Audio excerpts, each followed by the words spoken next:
Wait for your comrades to arrive, yes.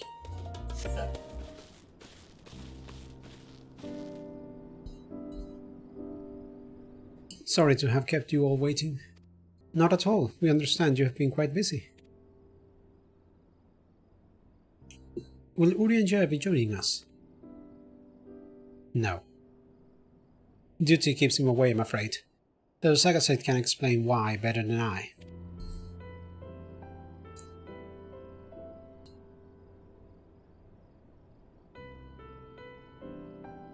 You're gonna have a tough time understanding everything that happened.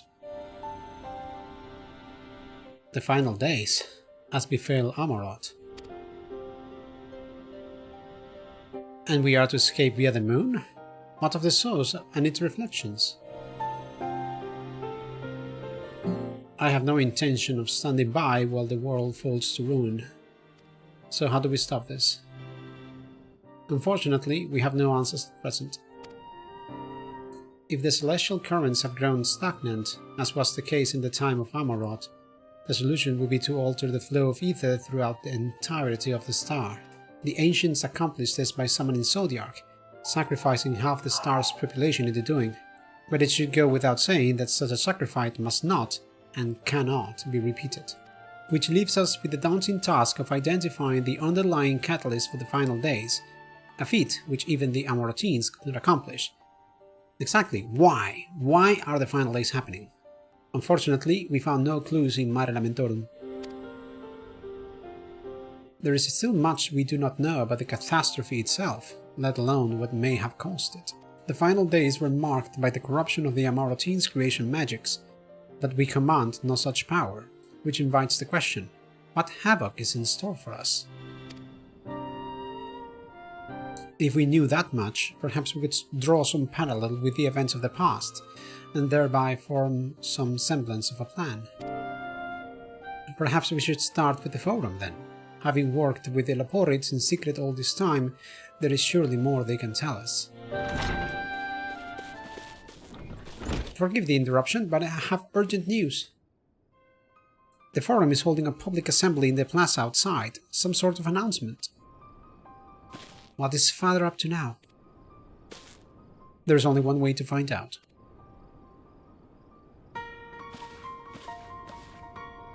Do they know? They know we went? Or do they know the final days are about to begin, and we're out of time? Oh, that music is never good.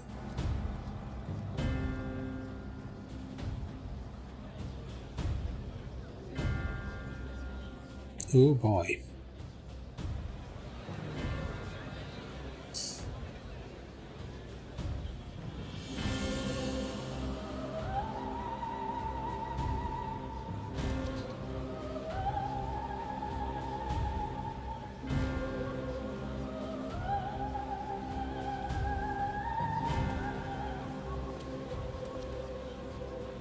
Order! Order, I say!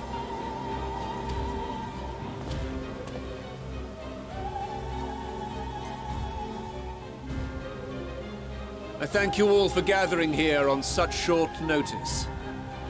This day we must speak of grave affairs and their implications for the future of Sharlayan, nay, of this very star. Said affairs concern all citizens, and so we have called for a public assembly.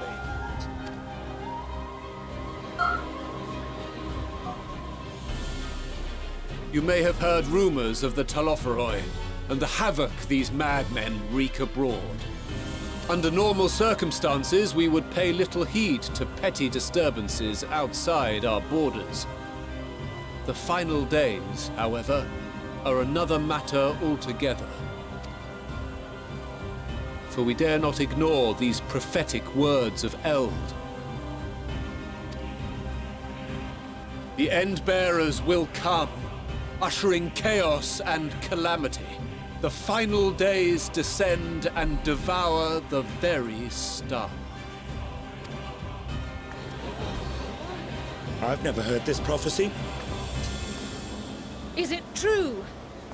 Will all that really happen? Calm yourselves. time has come to speak of the Forum's most sacred duties. But first...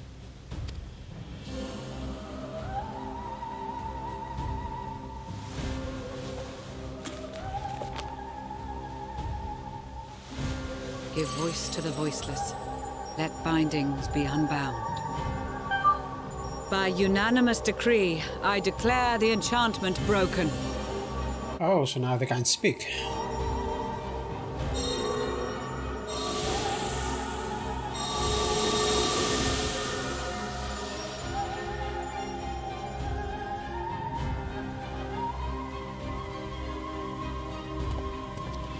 Master Le Veilleur, if you would. Very well.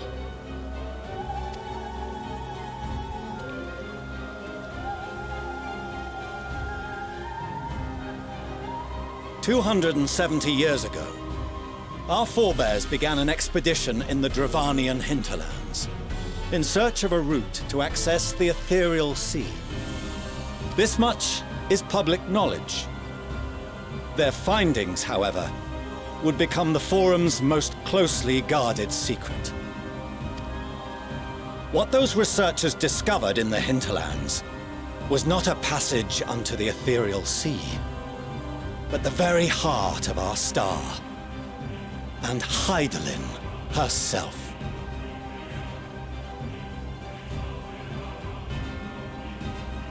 What? So, wait. Okay. She spoke to them of a calamity that would extinguish all life, and of a means by which we might be spared. The moon. 'Tis in truth a gargantuan vessel built to serve as sanctuary for her children and deliver them from this doom. Much like Nunkref's hope in ages past, it will bear the people of a world in the throes of death to a new home. Needless to say, this will be no small undertaking. To facilitate the great work, the Forum has maintained close contact with the servants of Hydaelyn, who presently reside on the moon. Aliens. Convinced that the foretold end was all but inevitable, we began amassing a wealth of knowledge, not merely for the betterment of our nation, but in preparation for the journey to come. You reveal this to us now? By the gods, how long do we have?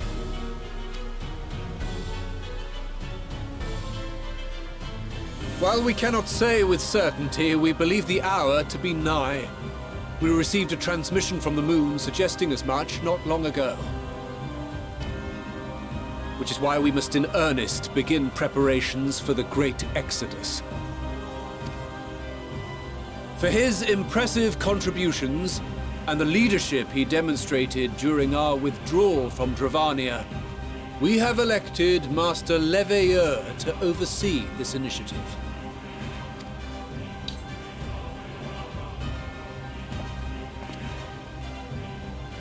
Fellow scribes and scholars, my countrymen, we face a threat of unprecedented scale.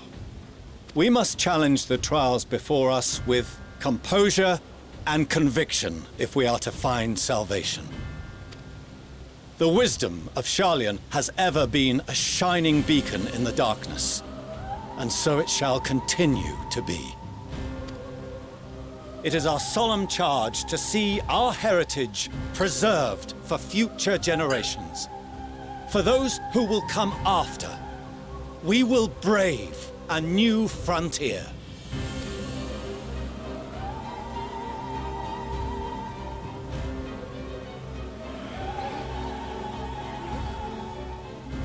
Administrative edicts will be relayed to all major institutions ere long. In the meantime, carry on with your duties. With that, I hereby call this assembly to a close.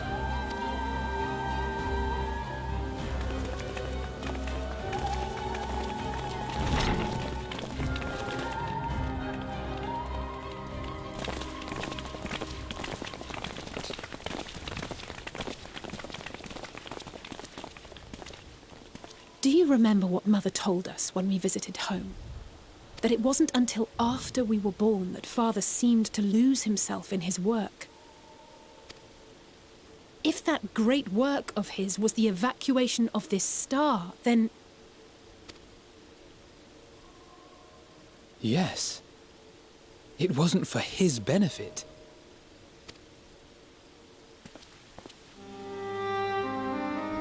Would you mind waiting here a moment? I wish to speak with Father before we leave. Keep it simple. Take your time. Take your time. Thank you. I shan't be long. If it's all the same to you, I have a few choice words to share with Father as well.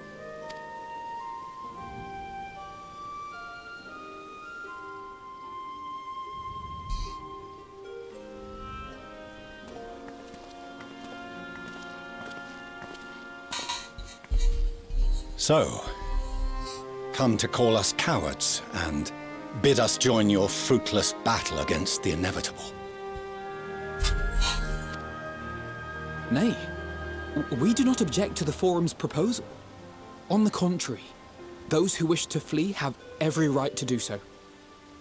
Urianger is cooperating with your associates on the moon to ensure that all is ready should evacuation be our only recourse. Then whatever your business, I suggest you be brief. Man. We cannot boast the boundless wisdom of Sharlayan. We have first-hand knowledge of foreign cultures, and have conversed with no small number of peoples. These experiences have taught us fundamental truths that cannot be recorded in any tome, nor charted on any map. The beating heart of this planet is its people, many of whom would give anything, even their lives, to protect the lands they love. Many may choose to join you in the end. But what of those unwilling or unable, for whom escape will never be an option? What would you have them do? To ignore the plight of those one might conceivably save is not wisdom, Father. It is indolence. I know that phrase. This is why we choose to fight. We'll not ask for your understanding, Father. Only that you don't turn a blind eye to the good we have done. That we can still do. We're not children in need of protection. Hold fast to your principles and let the world burn if it please. But we believe there is still another way.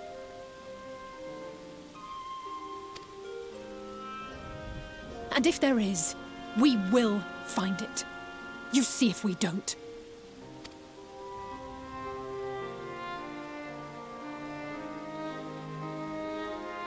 Do as you will. Just stay out of our way.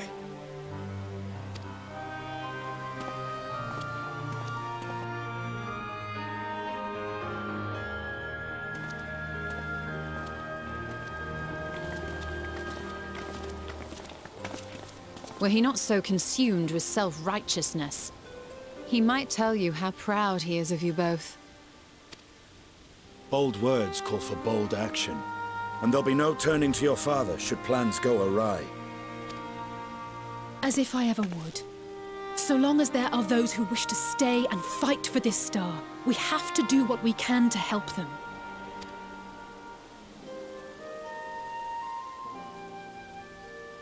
And if we're to do that, we'll need to be well rested. Wouldn't you agree? And having triumphed over what we once thought to be the source of all evil, I can think of no one in greater need of at least a dozen winks.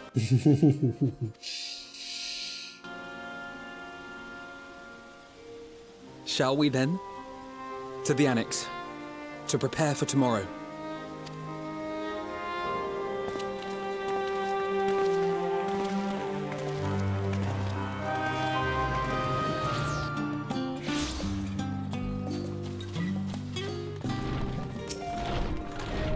Trial tells me the forum made a rather momentous announcement, so there's going to be a great exodus, is there? I'm reminded of my narrow escape from the Isle of Vol. The realization, the running, the mixture of relief and regret after. Why me, I asked myself. Why me? Why us? Why now? Why wonder?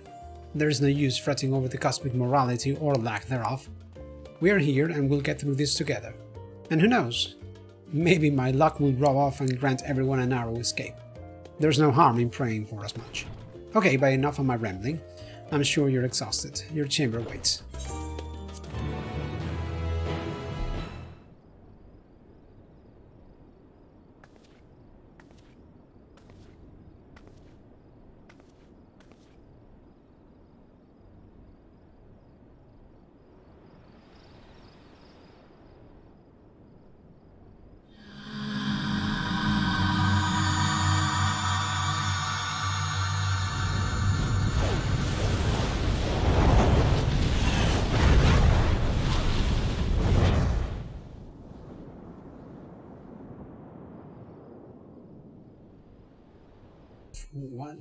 What is that?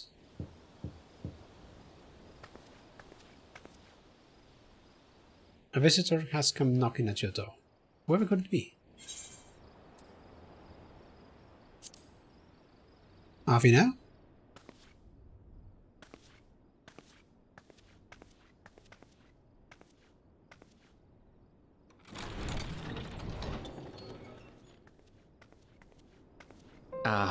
I hope I didn't wake you.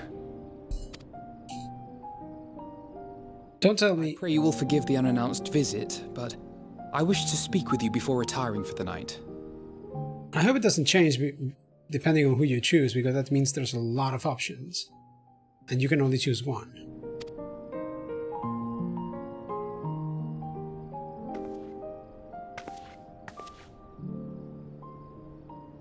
About Garlemald, and the time we spent with the people of Tertium. Dangerous though it was, I'm glad we had the opportunity to treat with Eulis and Quintus. I was worried what might happen after we were collared. If they attempted to restrain you too. If they succeeded. Once more, I put you in harm's way, and for that I must apologize. Or rather, I should thank you for trusting in me time and time again. After all our journeys together, I dare say I've used every expression imaginable to convey to you my gratitude. Nevertheless, I hope these words of mine still carry some small weight. Tomorrow, our fight continues. Mayhap it would have been better to seek you out after we have true cause for celebration. But having mustered the courage to stand up to Father and achieve a personal victory of sorts, I wanted to carry on in that spirit before my nerves got the better of me. The hour grows late, and you doubtless tire of my ramblings. I have a letter for Orenvold to finish, but we'll be off to bed shortly. Sleep well.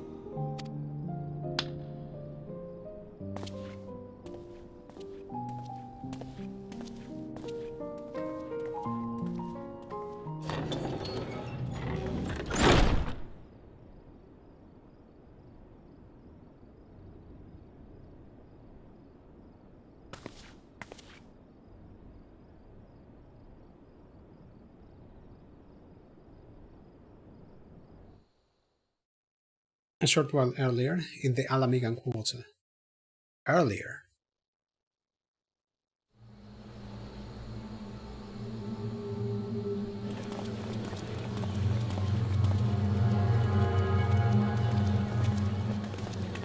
Hey, isn't that the Red Mage guy? Thank the gods that tower is gone.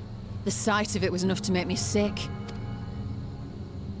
Thank the Ilsabar contingent, more like. Word is, they fought their way into Garlemald and toppled the bloody thing themselves. Not just the one, neither. All the towers have up and vanished. Aye, I heard the same. Commander Aldin and his troops helped keep casualties to a minimum, too. But is it true they brought back tempered Garlean soldiers? As Commander Aldin tells it, they've a treatment for that now. But don't you worry. Cured or not, they've no plans to bring them into the city proper. I see. Well, that's a relief then. And no, we've brothers and sisters among the lot. but I can't say I'm eager to welcome them home.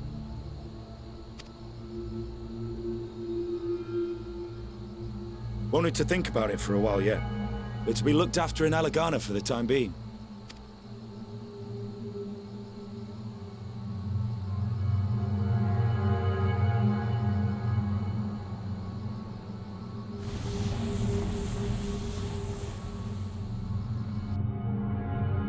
Okay, what? What was that? Meanwhile, in Ishgard.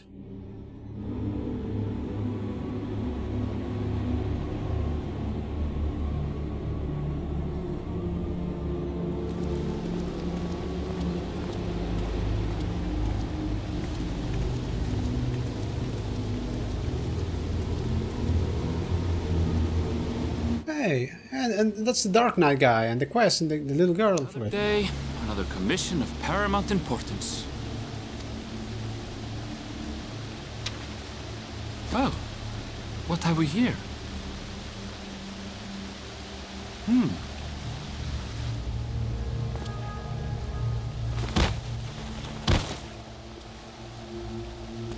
Hey, are you all right?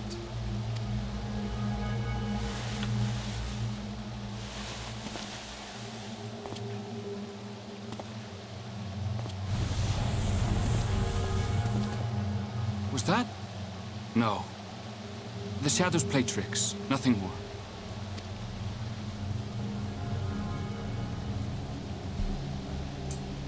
The towers are gone, and the Garlean threat is abated. Yet, why does it feel as though it's about to get much, much worse?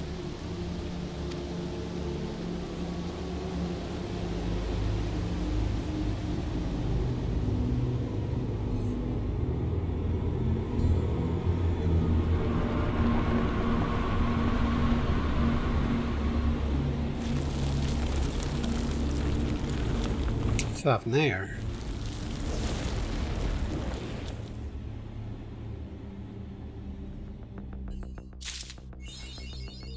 I truly wonder what it could be. We're level 85, we're in the middle of the expansion. We have defeated everything wrong with the world except for Xenos and this future coming up final days. What could be expecting us in the next 5 levels? Skies aflame. Uh-oh. It begins. Oh, Sagasite, I wasn't just about to call for you. I'm afraid we have received another call for assistance. This one comes from Radz-at-han. The others have assembled in the main hall to discuss the situation. You must join them at once.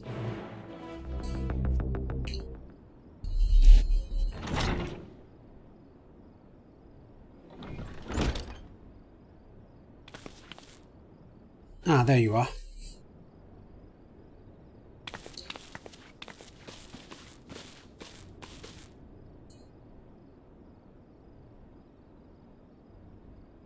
Our worst fears have come to pass, but moments ago, we received grim tidings from our contacts in Radz-at-han.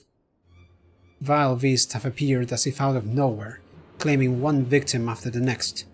What's more, they say the very sky burns above them.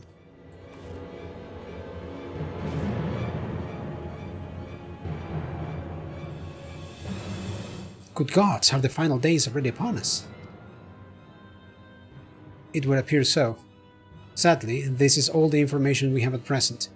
No doubt the people of Radz-at-han are busy fighting for their lives. Then we must go at once. They need our help. Agreed. Kryle, you had best remain here with Tataru and gather what knowledge you can. You are in no condition for a long journey, I imagine.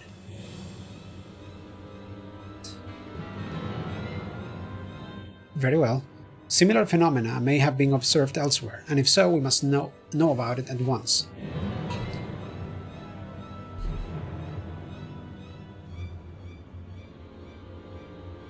Be safe out there, yes? Let us make first for Yet-Nimat. We must prepare ourselves for what may lie ahead.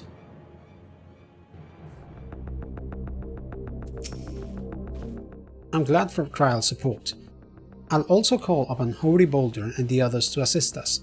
They will be our eyes and ears in the field, as they have been many times before.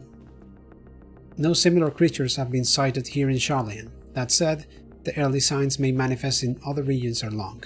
We must be prepared for every eventuality. With the fall of the tower in Thavnair, the Hanish were beginning to enjoy a semblance of peace, and now this. We do not wield the creation magics that the ancients did, yet still these abominations appear, whatever could be the cause. I would rather accompany you to Thavnair, but Raha's concerns are well founded. The last thing I would want is to be a burden, and so I will remain here with Tataru. I do all I can to gather knowledge that might serve us in the battle to come. Godspeed in your journey, Sagasite. In ancient times, the phenomenon was first observed in places where the celestial currents had grown weakest, though it seems there is a stagnancy of ether in the skies above Radz-at-han unbeknownst even to Vrtra. If this calamity has indeed come to Thavnair, it is all too likely that Corvos across the strait finds itself in a similar predicament. Even now it remains an imperial province, and as such, it may be some time until we can ascertain the situation there. We can only hope that Kryl and Tataru will be able to provide us with some insight sooner rather than later. If the might of Vrtra is not enough to hold these friends at bay, Radz-at-han is in dire straits indeed. We must go at once.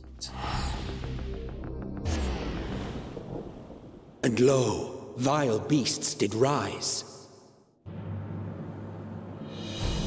Oh shit.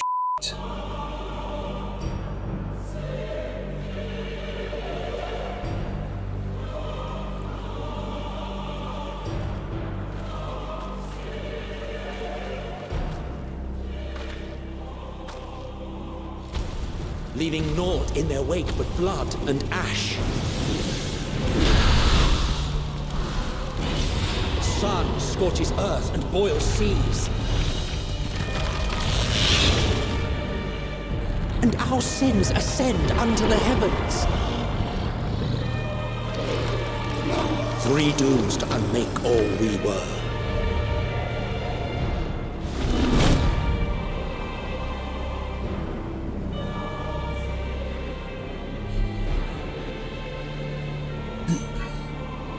The sky burns. The final days are truly upon us.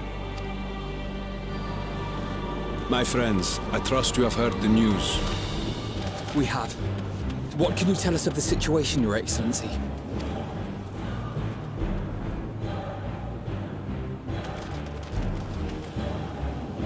Last night, the isle was rocked by tremors, and the earth itself cried out. Aloft, the heavens began to burn. From all about, unholy beasts, the likes of which we had never seen, came forth in fury and rage. No. To say they came forth would be inexact. The people of Radz-at-han themselves transformed into these baleful fiends.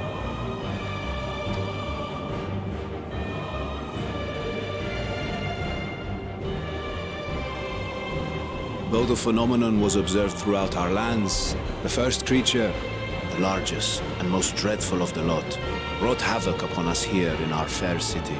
Though they bear superficial resemblance to divinities of legend, they are ungodly abominations. The people decry them as blasphemies.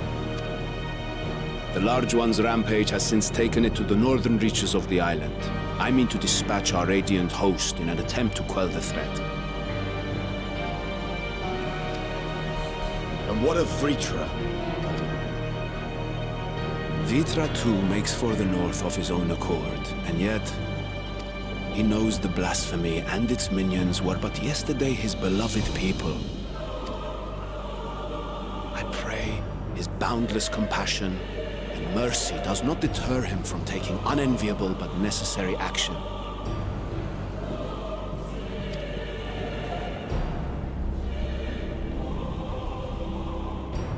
Understood. I ask that you allow us to aid you in quelling this threat. You would risk your lives to help us yet again? I have no words to express my gratitude. Our regiments approach the north from several directions, with a number of units set to depart from the docks of Yedlimat. They will make landfall in an area of dense jungle, where one can expect to encounter dangers even beyond the fell beasts we hunt. I leave you to your preparation. You will find me at the docks when you are ready to depart.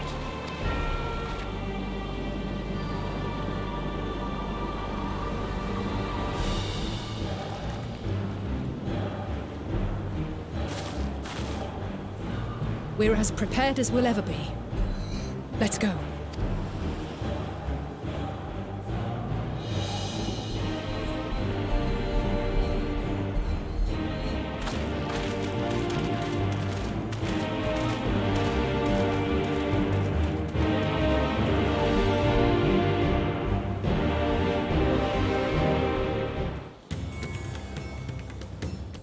What's the climate? Apocalypse. Damn. Usually the most dangerous foe in a worm's domain is the worms themselves. If I were Vrtra, I would be as offended as I am horrified. I shall survey the environs closely as we go about our search. There may be some clue as to how we can combat this phenomenon. If it is true that the people themselves have transformed into beasts, why even the Radiant Host could suffer the same fate? Or us, perish the thought. Innocent souls twisted and reformed into unholy abominations. I thought I had seen the last of such nightmares with the Sea Eaters. We must act quickly. Every moment we tarry means another soul may be lost to this nightmare. Don't worry, no matter how grim things may get, I won't lose heart. I'm ready whenever you need me. So the beasts are not born of creation magics run amok, but are rather the altered forms of the people themselves. In that sense, this manifestation of the final days differs from that which we witnessed in Amarot, and for the worse, I dare say. If any man, woman or child could become a beast at any moment, there is no telling whence the next threat might come. We must exercise extreme caution.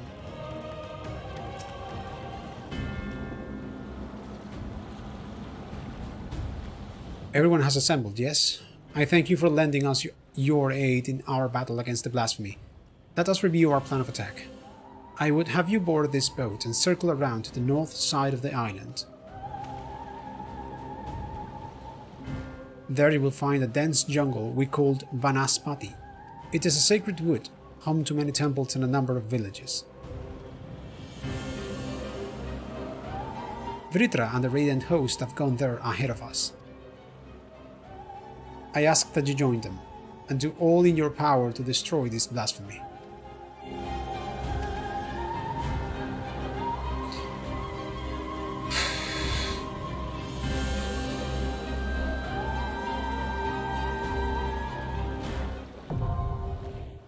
Excuse me?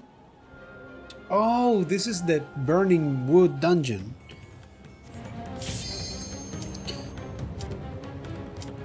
I know we still need them, but with the trusts, this is almost a single-player game. Okay, let's see. Vanaspati.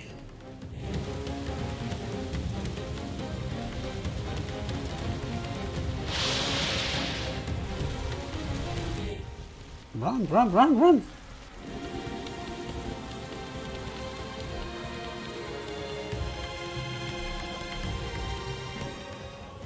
God saves us. And that's the same that happened with people in Ishgard and elsewhere. People's going mad. Ugh. What the hell is this? Ah, it's Vrtra. My friends, heed me. These are children of Thavnair. Forgive me. I could do them no harm. Don't worry, I can.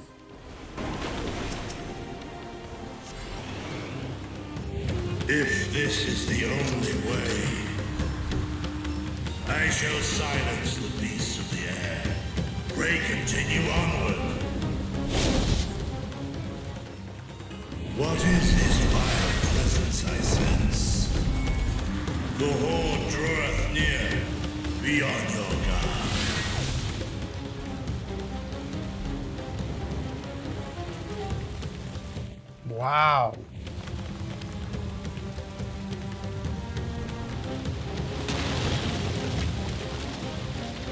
Okay, yes, everything's gone to shit. Wow. The sky is falling, there are monsters flying, everything's burning, everything is burning. Excellent. This excellent skybox. Okay, final boss. Let's see.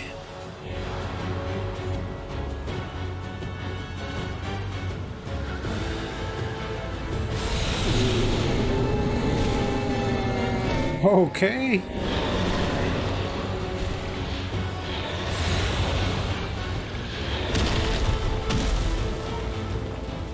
That's convenient. Blasphemies, Varbanu.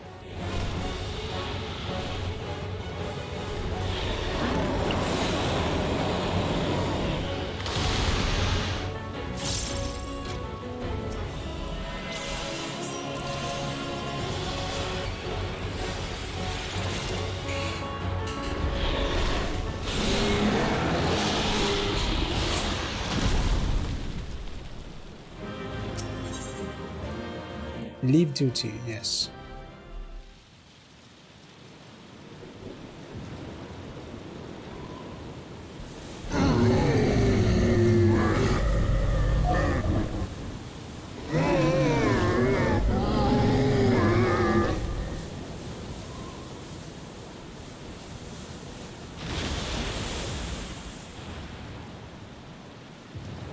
As I feared.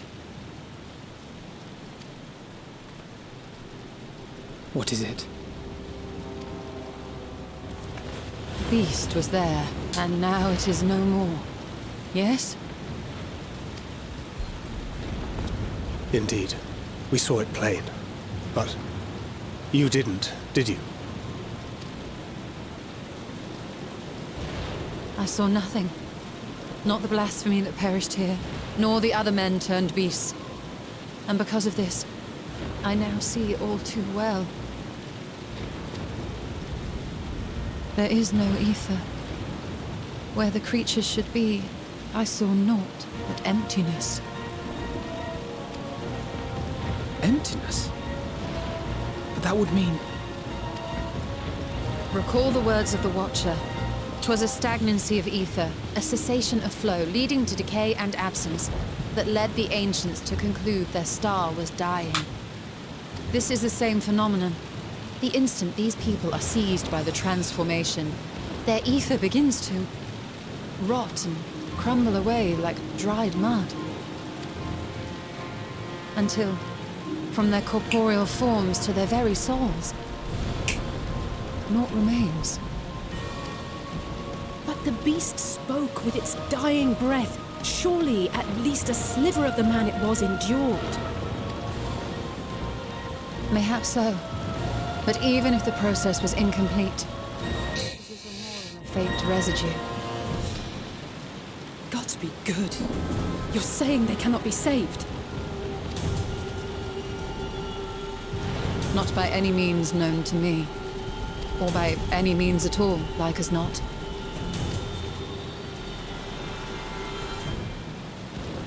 They return not even to the ethereal sea.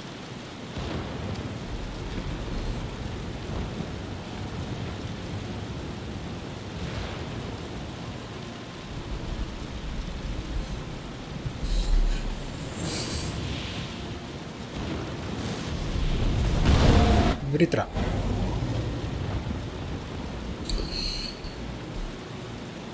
The beasts rage on, their hunger insatiable.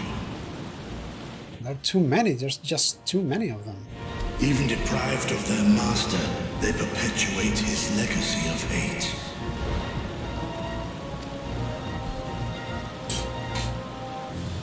Once proud sons and daughters of Thavnair, all of them, and now I spill their blood.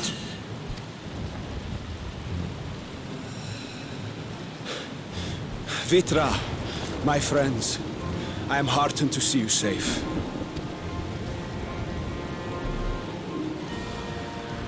You put your secret at risk. Those closest to me already know the truth. A truth I must now share with one and all.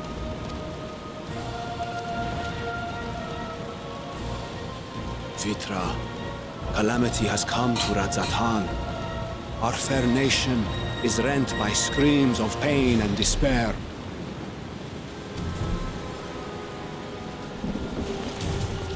More than ever, we require a strong leader to shepherd us through the storm.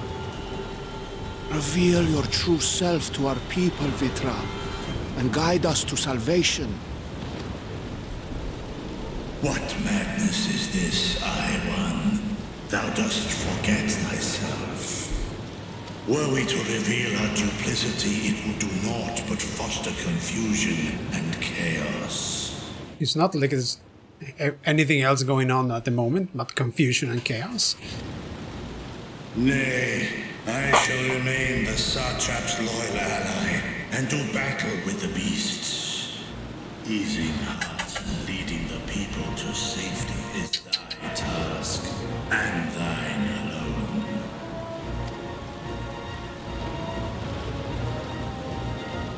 I ask that you remain at Ahewan's side, and render unto him what aid you may. I know not what lies ahead, but without you, Radz-at-han will not survive.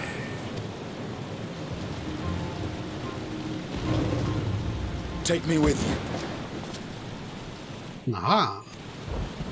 I am as at home fighting in the air as I am on land. Take me with you. Were my words unclear? I require no assistance. Thy place is at Ahewan's side. Estinian, here.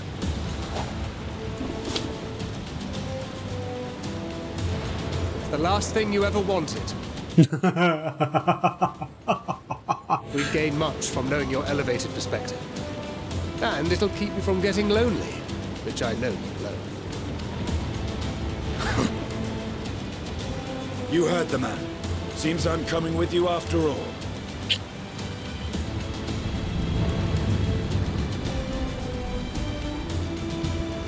Then I pray thy grip is iron.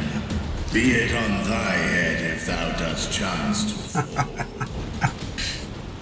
Fair enough. Now, shall we?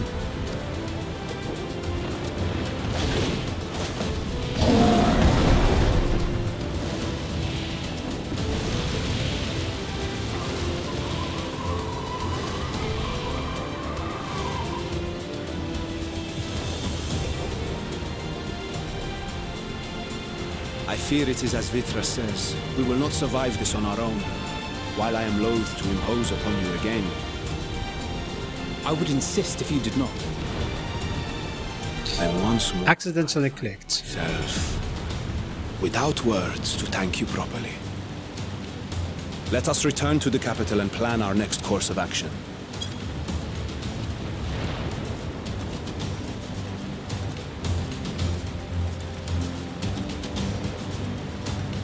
Joke.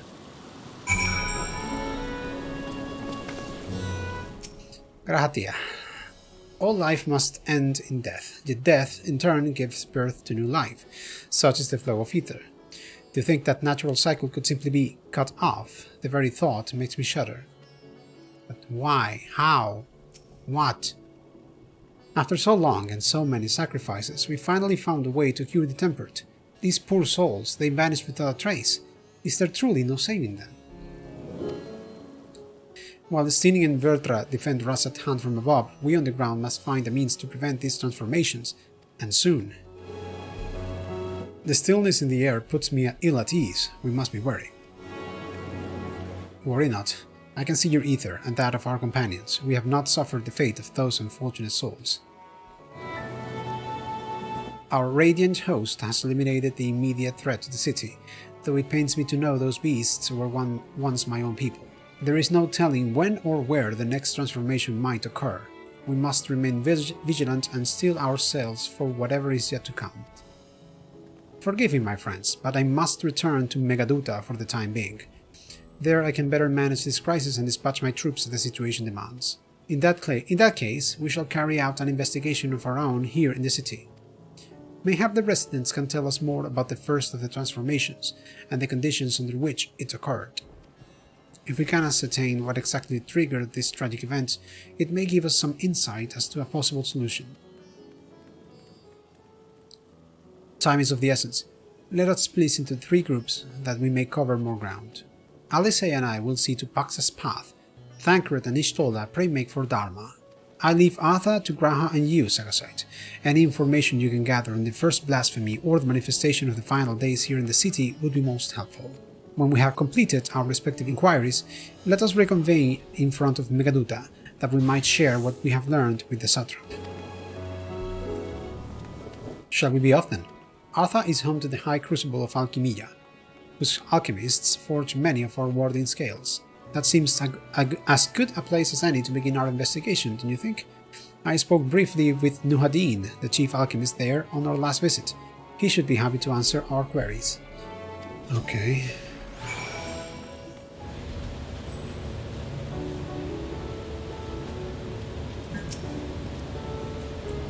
Ah, I remember those red eyes. You were with the Scions who commissioned the scales from us, yes? I welcome you back to the High Crucible. What brings you here in these troubled times? We are assisting the satrap in investigating the crisis that plagues the city. Did you happen to catch sight of any of the creatures? I did. As I was going about my work, I was disturbed by crashing footsteps so powerful that the very ground shook. I rushed outside and could not believe what I beheld. The night sky was burning. Suddenly, I heard panic screams coming from the direction of Balshahan Bazaar.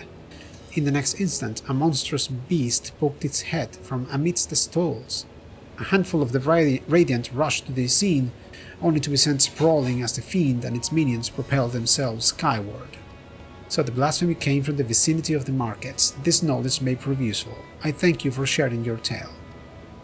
Well, I do believe we now know where we should inquire next. To the bazaar, then.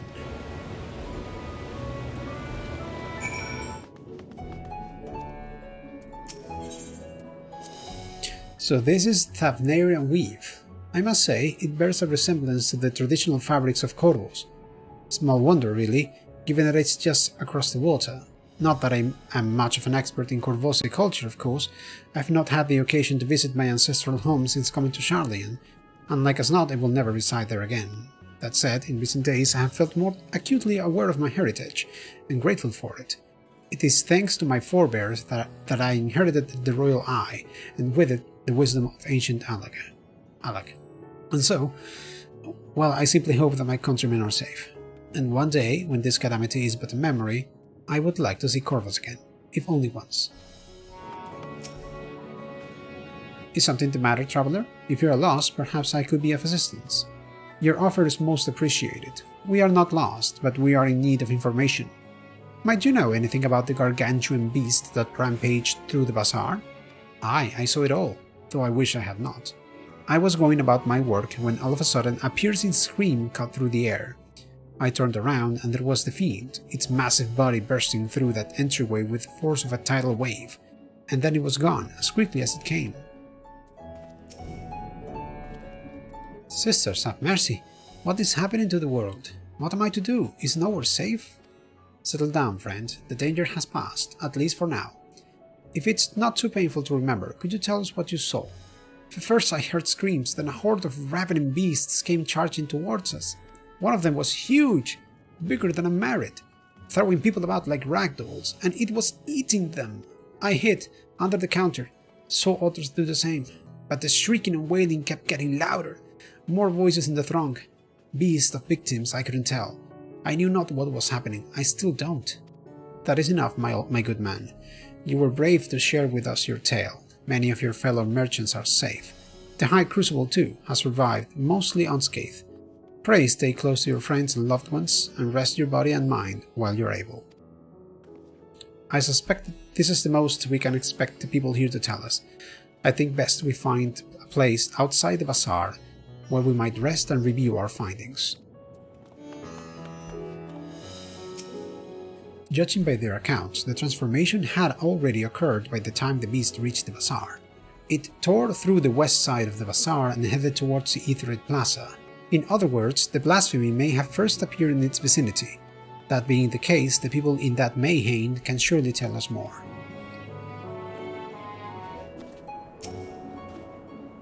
Going after that enormous beast, are you? Aye, I saw it, including the very instant that poor bastard transformed. Damn, the gods are putting me there. It started over there by the window. A few men, merchants probably, talking and drinking. Conversation must have taken a turn for the worst. Next thing I know, their leader, I suppose he was, buries his head in his hands, and black mist was swirling about him. Then his whole body bursts apart, and there stands a hideous, slavering beast, massive and foul, all gaping maws and bulging eyes. His friends start shrieking, then the black mist comes again until the change takes them too. The stuff of nightmares, I tell you. Nightmarish indeed. Incidentally, do you perchance know who those merchants were? No, I'm a decorator by trade, not much cause to mingle with the salt. Saw Mihlail, the barmaid, chatting with them though. She might know something. Even after repairing all that damage, it will take a while for business to pick up ever again. You mean the blasphemy? That's what the Radiants have been calling it anyway. I saw it too. We all did. It was standing here at the counter as Meride poured me a drink, when suddenly there came this dreadful sound, like a pained, angry groan. It was unlike anything I have ever heard. I turned around in shock, and from an ominous cloud of black mist rose the creature, enormous and ghastly to behold. As for what happened next, to recall it sends shivers up my spine. By some stroke of fortune I was able to slip outside before the beast got its claws on me, but the sight that greeted me offered no solace. The blue skies above turned red as blood. Meride herself and the other survivors clung to each other for dear life until the Radiant host came to our aid. Wait, did I hear you correctly? The beast manifested before the sky began to burn. I'm certain of it. The windows here offer a clear view of the sky, and I saw nothing out of the ordinary until the beast appeared and began to rage.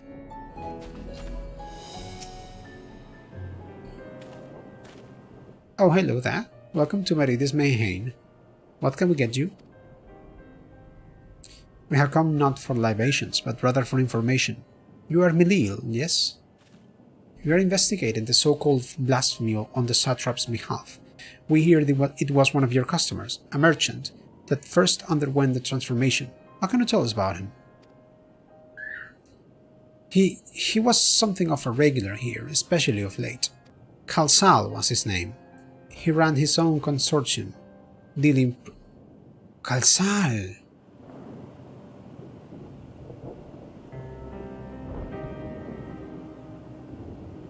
Damn. I would have normally forgotten about him, but... Damn. He ran his own consortium, dealing primarily in the exports of Thavnairian specialties. It's through him we met Matsya. Yeah. Yes, the names ring a bell. Didn't you meet them both on your first trip to Thavnair? Yes. If I recall correctly, Khalsal ran a trading operation in Yetlimat, and it was there that you made Matsya's acquaintance. Yes, that is the same Khalsal, no doubt. A rather successful man from Radz-at-han. That said, it was clear that he had fallen on hard times of late. Those ghastly towers popping up everywhere cannot have been good for business. Even now, with the towers gone, the collapse of the Empire has led to all sorts of problems elsewhere. The market for luxuries is surely not what it once was. Trying times for the head of the trading consortium, indeed. Khalsal was a compassionate man. Even as his own business suffered, he did what he could to provide for the artisans, fishermen, and many others who counted on him to sell their wares. Indeed, that was the very topic of yesterday's meeting, as far as I could hear. Yet, as they discussed matters further, Khalsal's tone grew grave and grim. It was then that... Forgive me, I would not have you recall the memory if it brings you pain. If I could, I would ask just one more thing. Did you notice anything unusual about Khalsal in particular? Please, anything at all. Sorry, nothing springs to mind. Perhaps someone else can help you. Khalsal lived for his work, and had no family that I know of. His employees and associates knew him best, but they too are lost to us. Still, perhaps his neighbors know something I do not. I can direct you to them if you believe it would help. What do you say?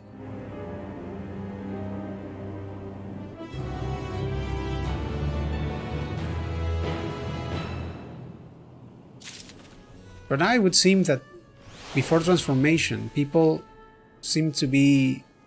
I mean, it's like being sad or depressed. That guy in Al Amigo also was probably a guardian, listening to how everyone talked bad about them, about the refugees. Well, and that drunk guy in Ishgard, I have no idea. Thanks to Milil, it appears we have a new lead. Let us leave no stone unturned. Khalsal made his home in Kama, a nearby residential area. From what I gather, Khalsal lived there since childhood and was known throughout the neighborhood. Kama. The name is new to me. How do we get there? I will write down some directions.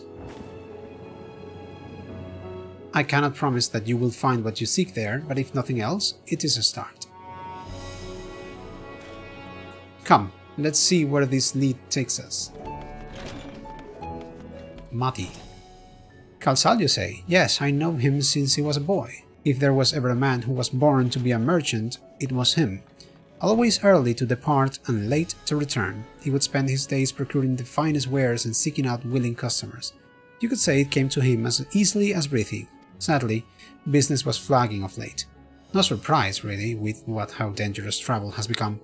He was cooped up in his house from dawn till dusk the other day, no doubt racking his brain for a way to turn his fortunes around. Then, at night, I heard the door open. I looked out to see Khalsal sitting on a bench, his head hung low, a man with the weight of the world on his shoulders. I see, the situation must have been quite dire indeed. Did you notice anything else out of the ordinary? Nothing to speak of. Other than the troubles with his consortium, he was the same old Khalsal, cordial and honest, like always. These questions you're asking, has something happened to him? He wasn't caught up in that terrible incident at the bazaar, was he? I don't travel much these days, but my daughters told me not to venture outside. Stalking here as I am, I have heard little about this bizarre goings on. Rest assured, the city is safe for now, but the situation may change without warning. I urge you, stay close to your daughter, and be prepared to take refuge should the satrap order it. Parika. Could you come back another time? I just woke up and I'm not exactly in the mood for idle chit-chat.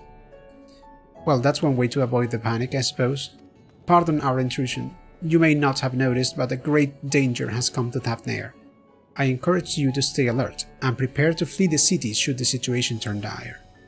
But before we leave you in peace, pray allow us to ask a question or two. Did you know a local merchant named Khalsal? If so, did you notice anything unusual about him recently? Khalsal? I know him. In fact, we spoke just the other day. Like many others, his business was doing poorly. Still, it seems as though he had managed to turn things around, thanks to a generous order from Rubeida Fivers. Why, he was practically dancing in the streets. I haven't spoken with him since, but I assume it all went well. Jinabaha might be able to tell you more though. As I recall, he was the one who brokered the arrangement. Jinabaha at Rubeida Fibers. This sounds promising. Hello, Graham. If I am not mistaken, these stairs lead to Dalma. It is quite the sight, the red sky above. During the final days of yore, the heavens burned and the stars fell. Creation magics run amok. That was my assumption when I saw Amarot. Perhaps the ancients believed the same, that the terror of a single powerful individual was the cause of their calamity. And yet, those selfsame horrors now manifest themselves before our eyes. What could it be that sets the heavens aflame and turns ordinary men into beasts? That's the mother of all questions.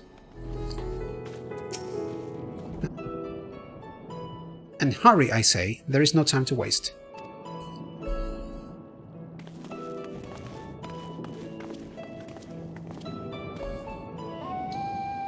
Pardon me, but you are in charge of buying and selling here, yes? We have a few questions that we would like to... I'm sorry, but I simply don't have time to chat. If you haven't noticed, we have our hands full at the moment. We must carry all our wares and equipment to safety before those accursed beasts return. In that case, might we be of assistance? Perhaps we could speak when the job is done. Very well. You can start by helping us move our equipment. Ask the others what to put where.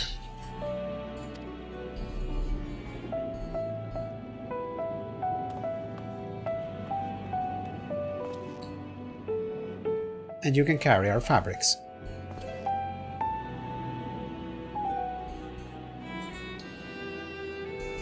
Go through that door and speak with Kamala. She'll tell you the rest. Remember, these textiles are our livelihood. Handle them with care.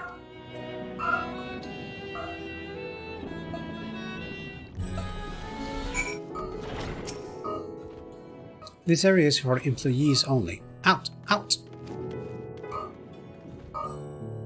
What's that? You have come to help. Oh, praise be to Minduruba.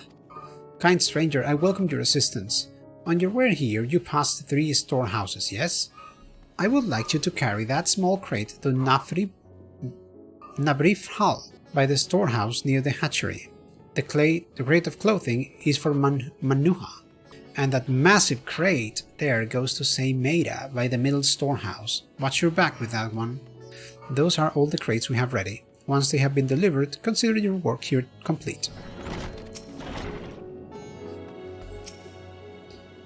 Thread, is it? Then you have come to the right place. We thank you for your aid.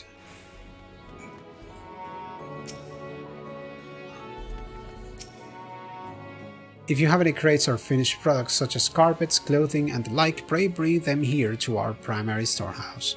A crate full of clothing, is it? I can take that off your hands. Many thanks for the delivery. Now here comes the big one. The chunky one. I say, you're quite the brawny one, aren't you? I could think that. Never know when you'll need to defend yourself in these unpredictable times. A crate full of fabrics, is it?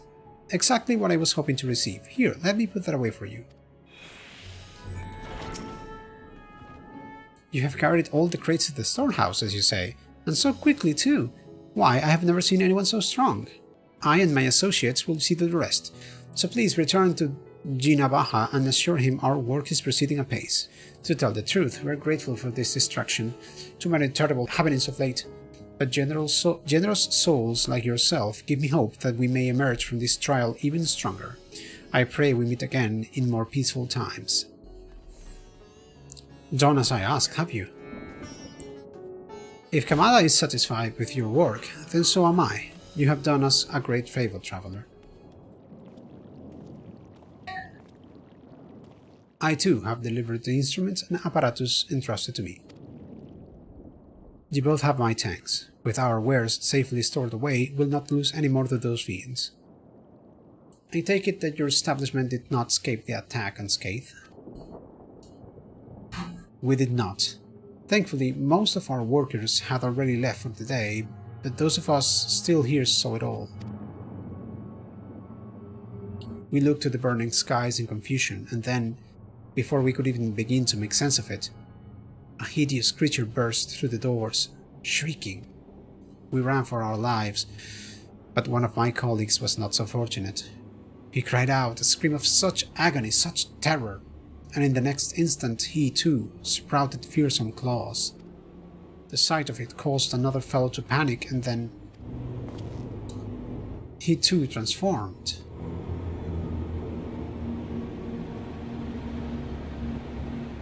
It spreads.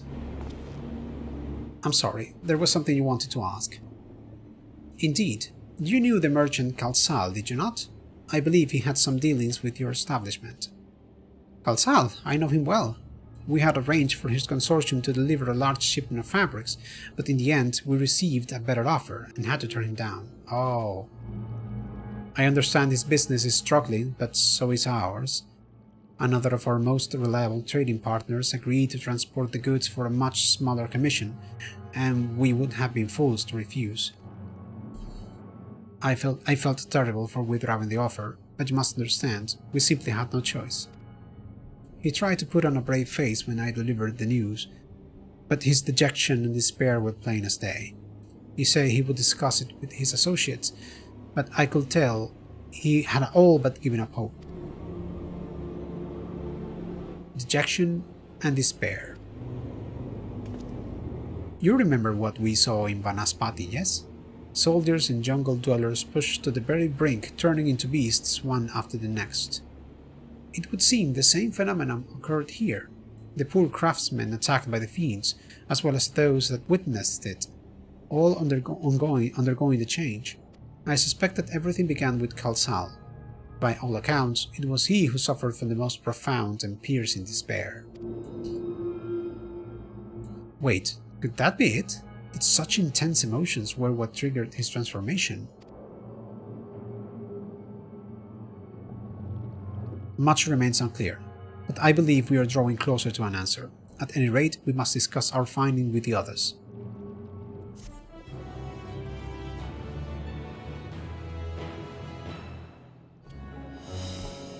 We were to reconvene with the others in front of Mekaduta, were we not? That should be just outside.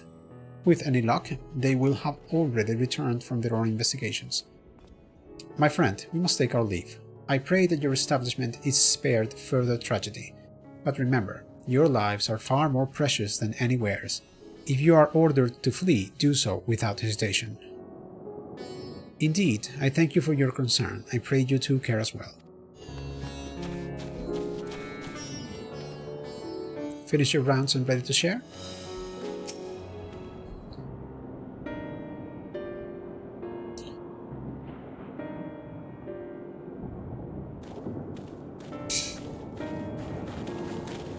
There you are. You've spoken with the survivors. Indeed. We thought to share what we have gleaned, that we might together gain a greater understanding of present circumstances. Fortuitous timing. Alize and I completed our own investigations not long ago.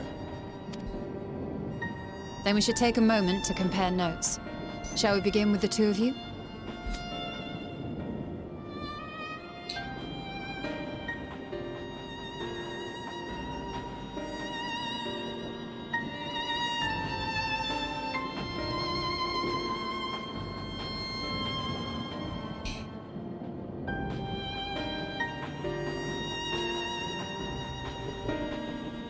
So the merchant Qerasaf was gravely concerned about his business in the days preceding his untimely end.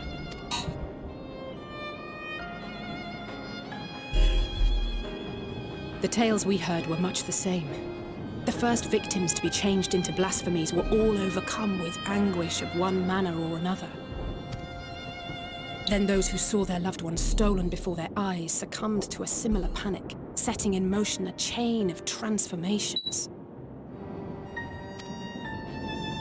Fear, unease, despair. These negative feelings serve as a catalyst. If so, then it is not unlike the calamity that befell the ancients. With their creation magics, they unwittingly gave form to untold horrors. Had they simply lost control, surely it would have manifested in many forms, not all of them monstrous. Yet somehow, this phenomenon is triggered solely by the darkness in their hearts, a common thread with what we now witness. Common, but not identical. While the beasts the ancients faced were forged with magic alone, those of today are born of sentient beings. Why remains to be seen, but there is one fundamental difference between us and our predecessors. Our souls are sundered, whereas theirs were not. Perhaps that single variable makes all the difference. If I may, there was another detail that troubled me. We have it on good authority that Qerasaf's transformation took place before the skies began to burn. What? If that's true, then the situation's more dire than we realized.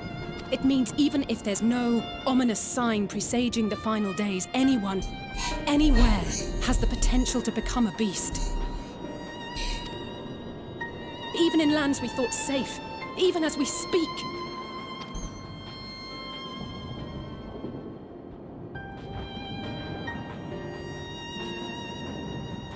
Look! It's the satrap! The satrap! Thank the heavens!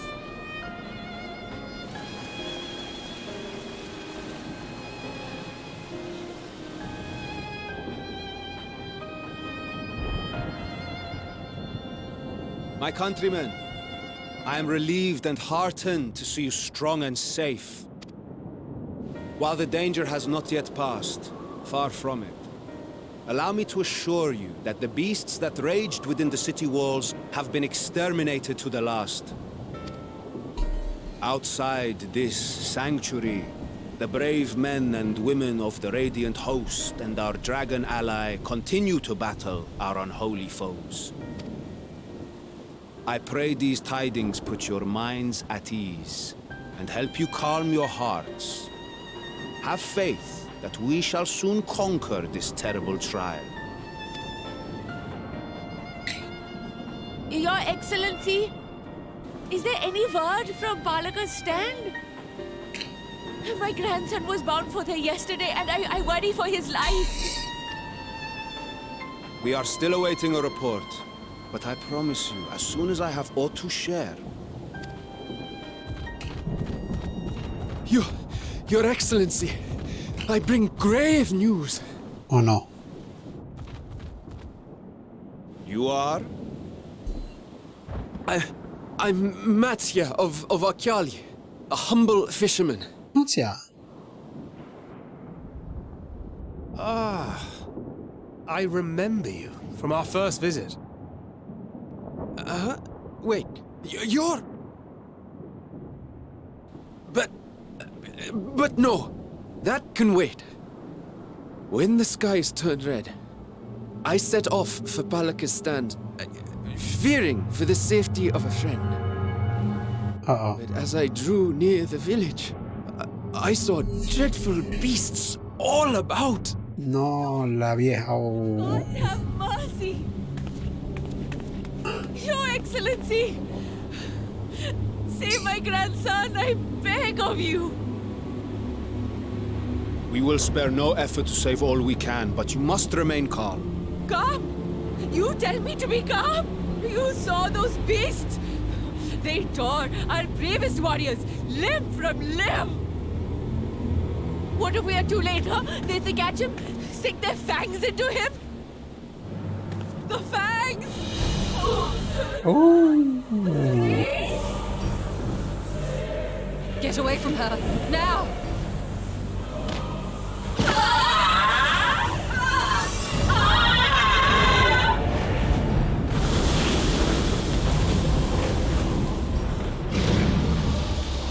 Damn!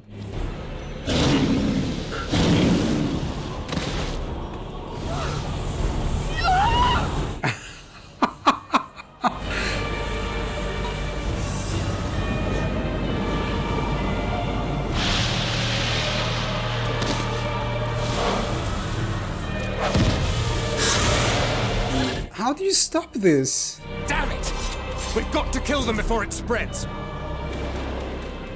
We'll handle this. See the townspeople to safety.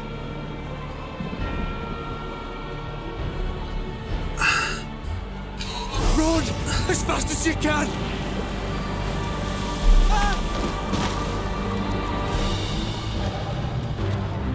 That's a new model.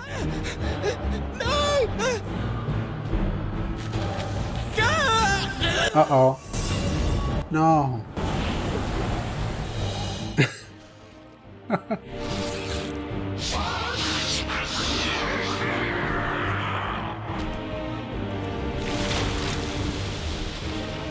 The fuck?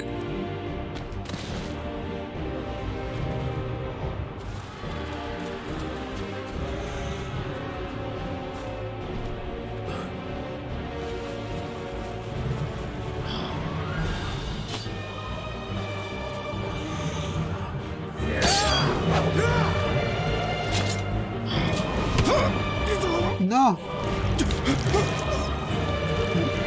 Vrtra, our people, you must save them.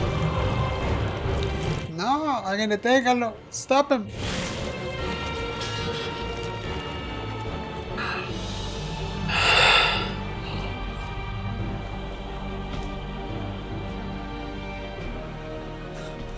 Rise up.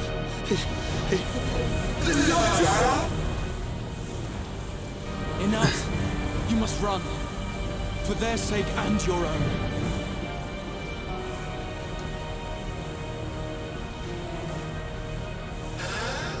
Yes. We'll survive. You must.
Be strong, my friends! Fear not, for we will defeat these abominations!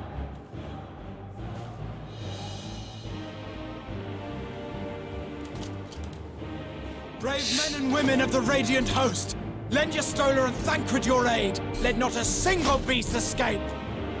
The rest of you, flee this place! Carry the wounded if you must! Head indoors or underground! Above all, stay calm. No beast will follow you. We will see to that.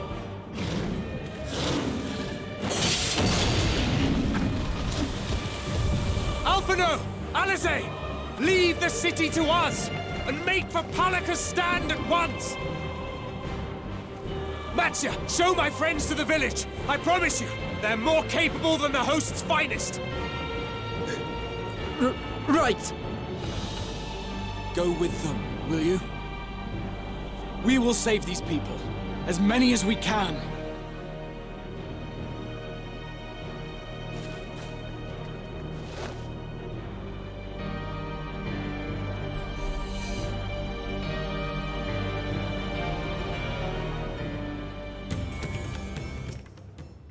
Damn it all, staying calm isn't exactly my forte. We meet again. You do remember me, yes? You saved my skin twice over in Jedlimat, and now I find myself turning to you for help once more, but let's tarry here no longer. We must save Palaka's stand, whatever it takes. Matsya, it pains me to put you into harm's way, but I would ask your aid as well. Of course, Palaka's stand is not far, just down that hill. But as I told His Excellency before, the path was blocked by terrible creatures. I had no choice but to turn back. In that case, this is what we shall do. Sakasite, I ask that you take the lead and dispatch any beasts you encounter. Alice and I will keep Matsya hidden amidst the trees, and follow when the path is clear. There is no telling what dangers await us. Keep your eyes peeled.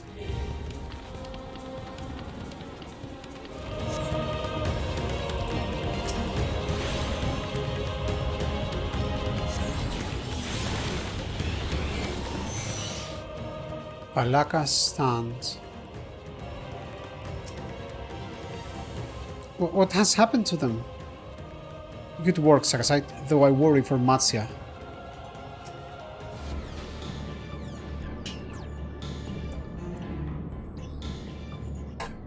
It cannot be.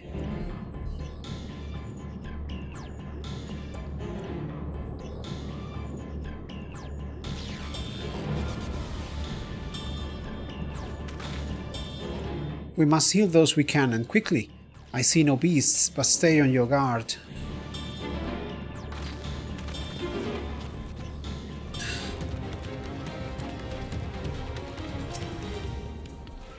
Have you come to help us? Too late, my family, my friends.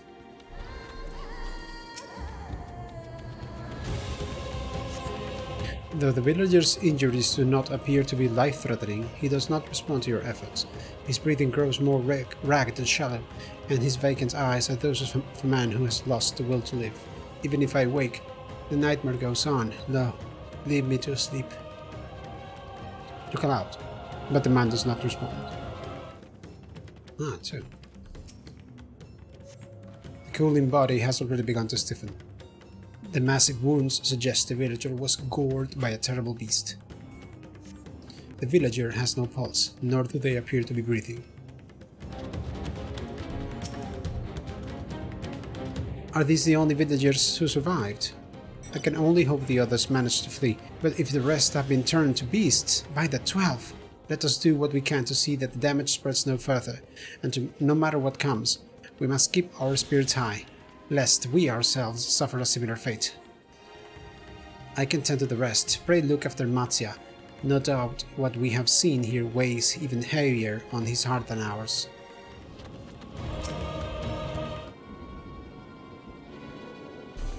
Oh, Sagasite. This is Yeruvet, the elder here. He is hurt, but praise be to the sisters, he still lives. Young Matsya here has told me everything. I have not the words to express my gratitude for your aid. When the heavens began to burn, we were afraid, but did our best to carry on as we always have done, until today, when those unholy beasts came pouring into our village, a flood of midnight and death. There are no words to describe what followed. Men and women I have known since they were babes struck down by the creatures, only to rise again to join the murderous horde, in the guise of those same hideous fiends. In the chaos, a handful of our villagers fled for their lives. I can only hope they have found their way to safety. Matsya, do you perchance remember Qerasaf and Mehvan, the young couple who always bought your freshest catches? How could I forget, Elder? When I first came to peddle my wares, desperate to eke out a living, they showed me such kindness. Others shunned me as an outsider, as is their way, but Qerasaf and Mehvan bought my fish and sung its praises. They turned my fortunes around. Alas, I fear they are in terrible danger. I saw them running towards Agama Temple, one of the beasts in close pursuit. They had their child, still but a tiny babe. To elude these fiends while caring for one so young is an impossible task. Surely, I beg of you, go to their aid.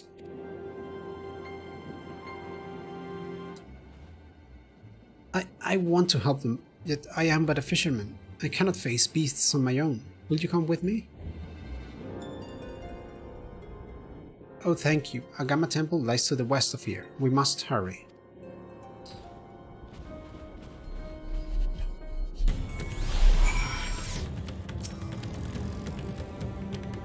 The temple is just ahead.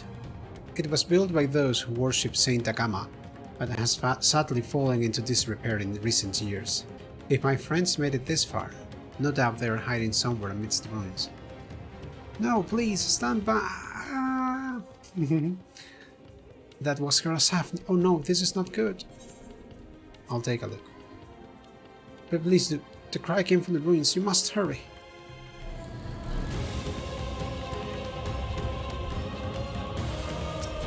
You're under attack.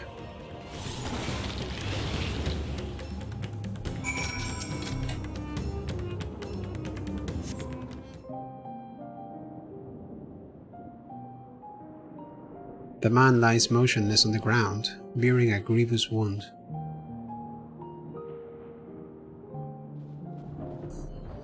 I'm sorry, Sagasite. I tried to stay behind, but I couldn't.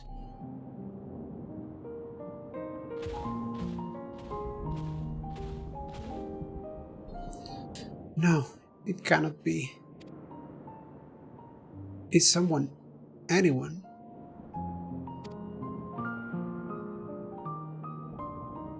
My arms, so heavy, and my legs. I cannot feel my legs.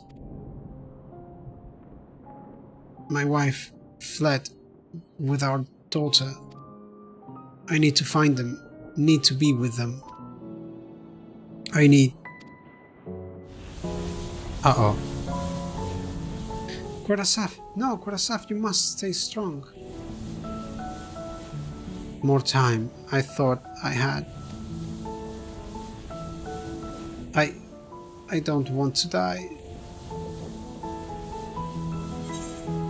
Speak to Qerasaf.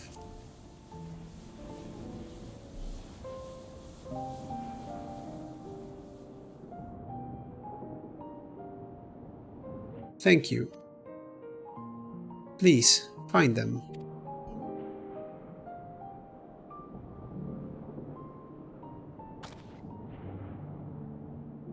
Mehvan still lives, and she has their child. We must search the jungle between here and Palaka's stand. There is nowhere else she could have gone, I think.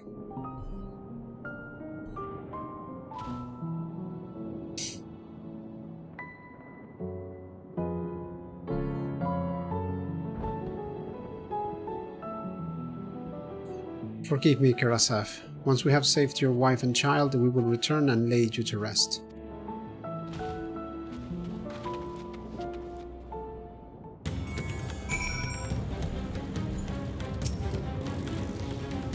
Did you see any sign of them? I found nothing. Perhaps the beasts have chased them farther from the village. O gods above, I beseech you, pray deliver Mehvan and the little one to safety.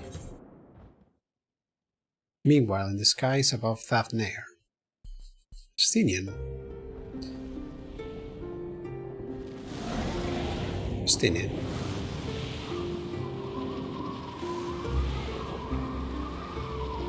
No more enemies to trouble us here.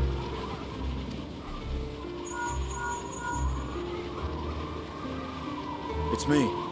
How fare you below?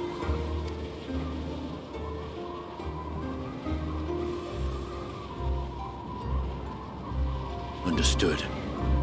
I will inform Vrtra. Chaos and panic sweep Radz-at-han, and many more have succumbed to the transformations. Amidst the fray, Ahriman fell, protecting a grief-stricken father.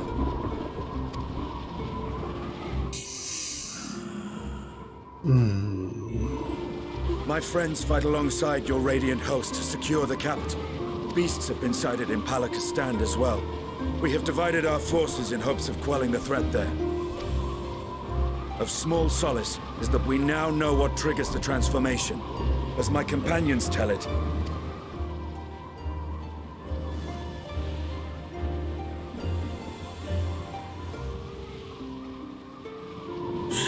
it is the very fear and despair in their hearts which inflict this abhorrent punishment upon them. A nightmare for which my children will never awake. O capricious and cruel fate, they are undeserving of such condemnation. will you wallow in sorrow or rise to the occasion? Radz-at-han is leaderless. Before he passed, Ahriman sought to reveal the truth to his people. Honor his wishes. To what end? To breed a new conflict between dragon and man. Oh, why? These claws could reduce thee to shreds with a touch. These jaws crush thy bones to dust. Only through my proxy could I walk with my children. Without him, I am a bringer of fear, no different from the beasts which beleaguer them. Perhaps so. Only in death were Hraesvelgr and Shiva united. Indeed, whenever man and dragon have come together, death has ever been the inevitable result. It was our fear of your kind that sparked a nigh-endless war. Fear and hate of which Nidhogg drank deep as he laid waste to my homeland.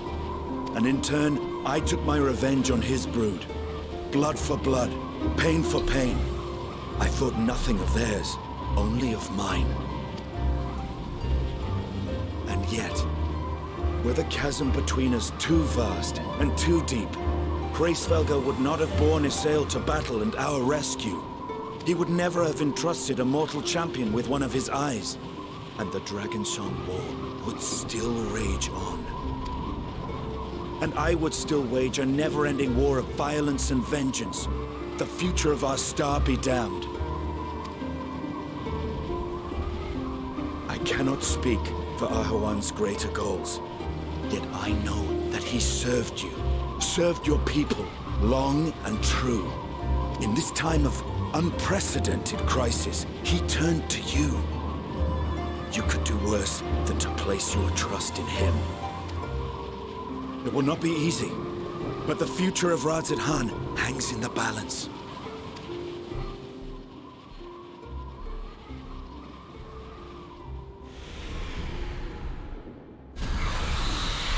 We have company.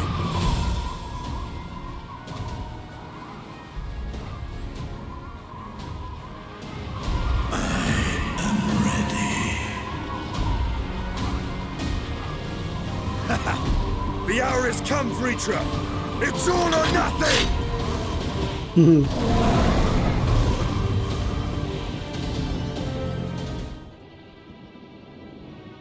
If Mehvan fled deeper into the jungle, she and her child are in grave danger. Whatever are we to do? Gods have mercy. You must try to stay calm, Matsya. But how can I at a time like this? They could be dead.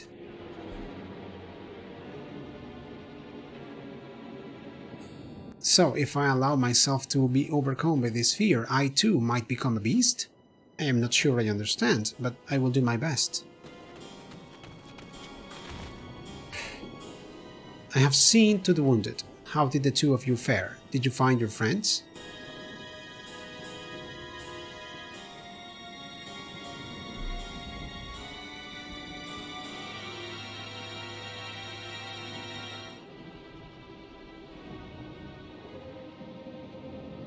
I see. In that case, let us help you find the mother and child. Before we leave, we must ensure the village will be safe in our absence. Alisei and I will patrol the area and search for more beasts. Would you and Matsya speak with Elder Yervet? Pray explain to him the situation and join us as soon as you are able. We will save Mehvan and her child. We can't do that much for Qerasaf.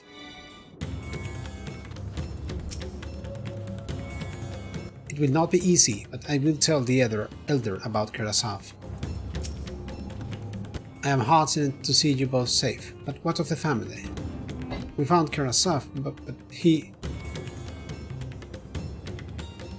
Say no more, I understand. We have lost another of our dear friends. Qerasaf may be gone, but there is still hope for Mehvan and a child. Please find them, I beg of you. And if, in your search, you come across anyone else who escaped the slaughter, pray tell them what has happened. I will do my best to keep the villagers safe, and their spirits high. Come, let us rejoin your friends at once. Where might Mehvan have run off to? Think, Matsya, think! We encountered no beasts during our patrol, thankfully. I'm pleased to report that the vicinity appears to be beast-free, no doubt thanks to your earlier efforts. And with that, let us resume our search for your friend and her child. Where should we begin, Matsya? If we follow Siroda's south, we will arrive at Purusa, a temple. It is a sacred place where people go to commune with the divinities. It's possible that Mehvan sought shelter there, or perhaps other villagers as well. Then it's settled. Matsya, stay close to me, alright? You too, take the lead. Keep an eye out for beasts and anyone in need of help. Very well, we make for Purusa, as quickly as we're able. With me.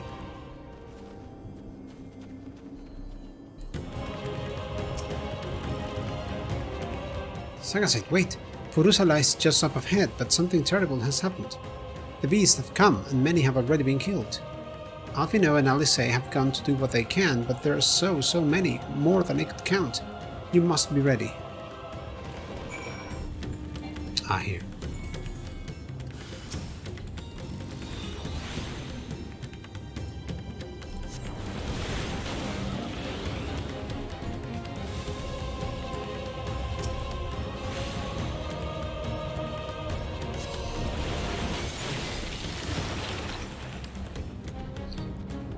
Un monillo. Uh-oh.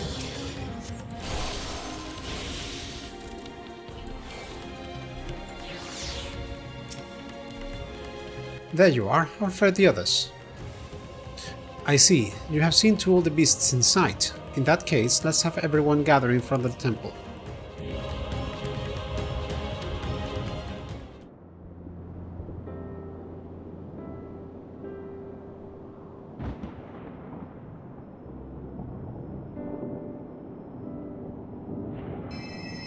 Courage, friend.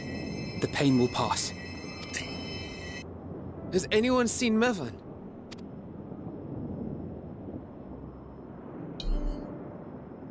Where could she be?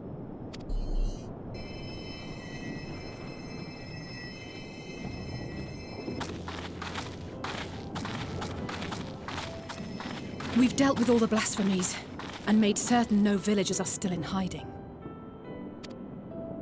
Good work. We've otherwise tended to the wounded as best we can. What will become of us? Good question.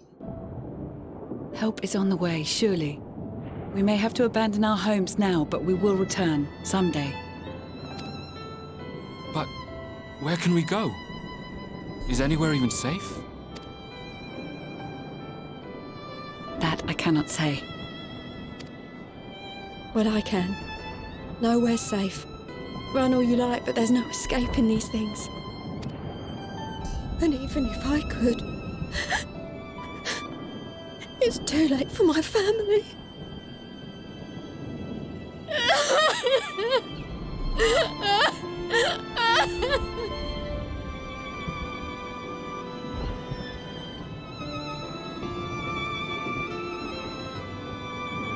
This isn't good.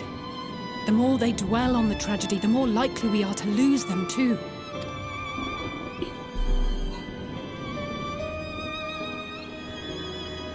My friends!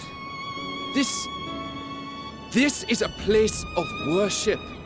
Quake with sadness. Cast your mind to the heavens and remember. Remember the teachings of the old gods. Did they not implore us to stand fast when waves of sorrow break against our shores?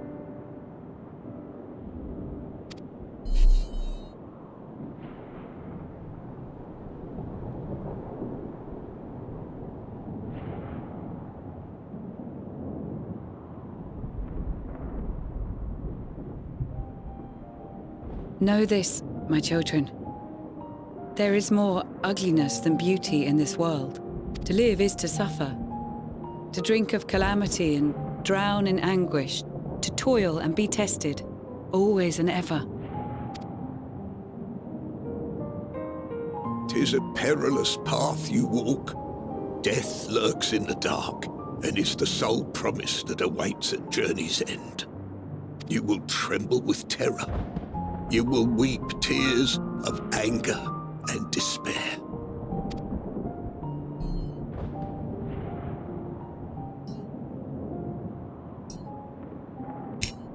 But do not avert your eyes.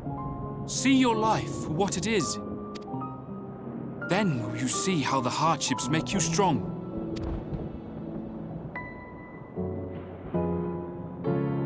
Every doubt reforged as scales for your armor. Every agony to temper your blade.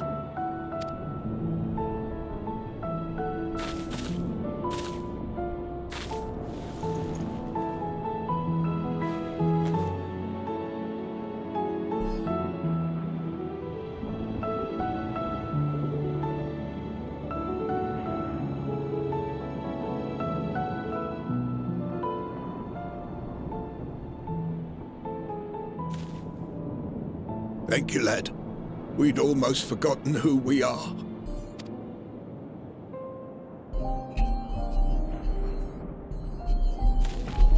My undying gratitude to you as well, my friends. You were searching for Mehvan, no? We must return home. I pray you help the boy find his friend. Gladly.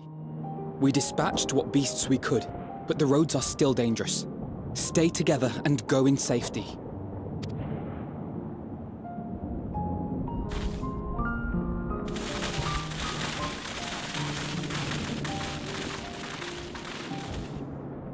That was very impressive, what you did back there. Those words seem to resonate with your people. They should. They were the first spoken unto our ancestors by the divinity of legend. I'm easily upset, and fish are wont to flee a temperamental hand, so I recite the teachings over and over to calm myself.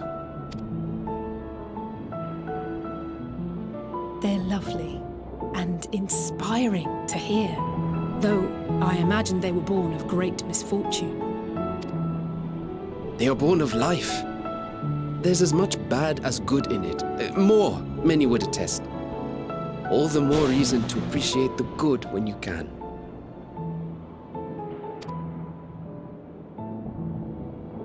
I won't argue with that.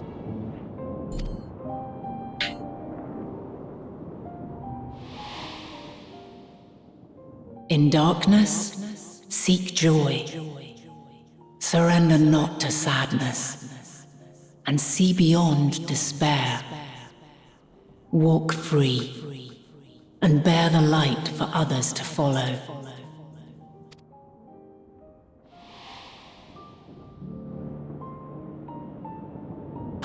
And with that, let us see if we can't find Mehvan. Uh-oh. Did you see? That beast was chasing someone.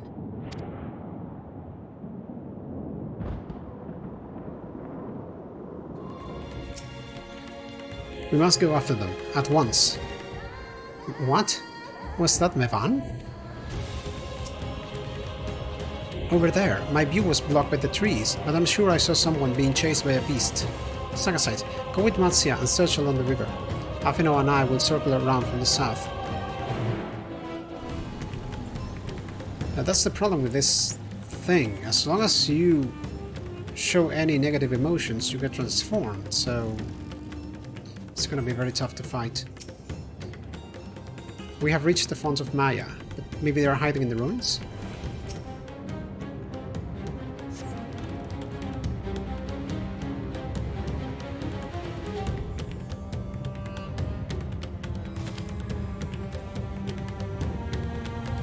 What is that?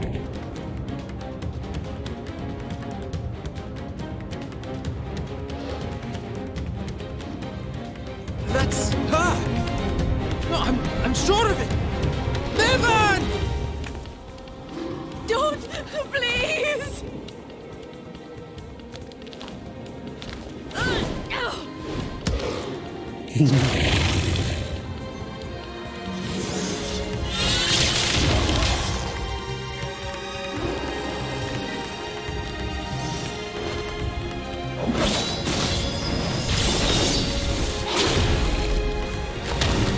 Ow.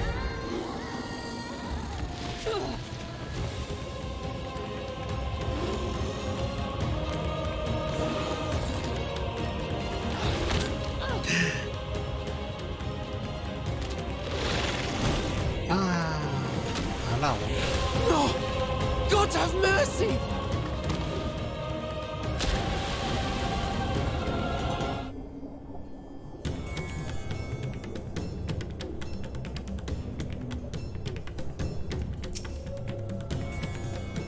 The baby. Where's the baby? Mehvan's lifeless body floats before you, battered and broken. Her death, no doubt, came swiftly. Her infant daughter, however, is nowhere to be seen. Uy, no, non sono cacahuante.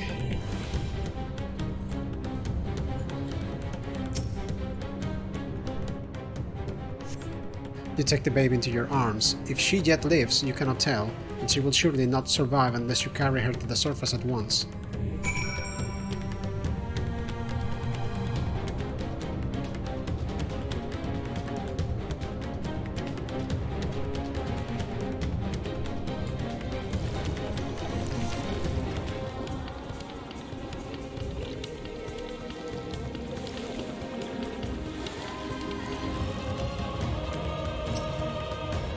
Oh no, no, no. What do we do? What do we do? So, where are they? Did you find Mehvan and the child?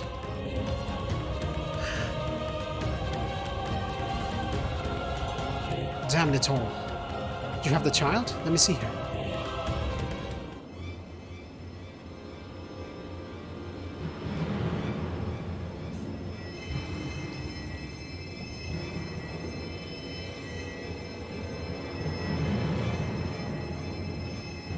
She's so cold, Elfino. The child is alert, and I see no wounds, and yet... she grows weaker. My spells can do no more. What she needs is a change of clothes and a warm bed. We must hurry back.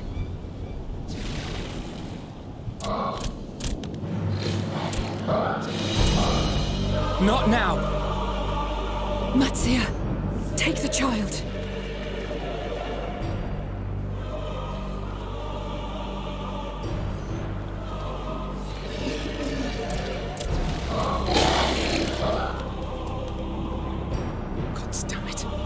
It appears we've made enough noise to be heard for miles around. More will be upon us ere long. We make our stand here. Matsya, can you take her back to the village? But the child, all by myself. You can't be serious.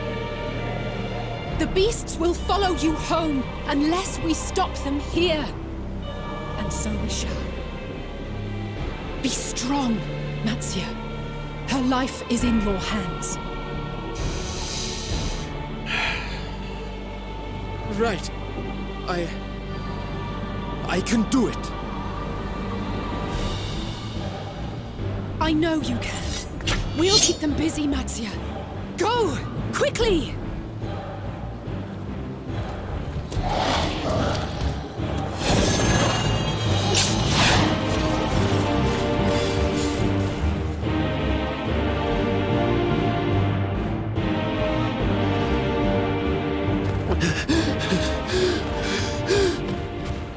Steady. You know the way.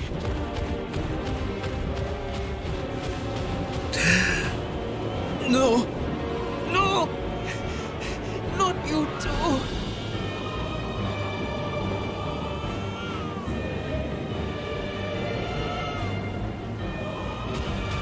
Don't be afraid. Don't be afraid! To live is to suffer, to drink of calamity. It is a perilous path. Death lurks in the dark.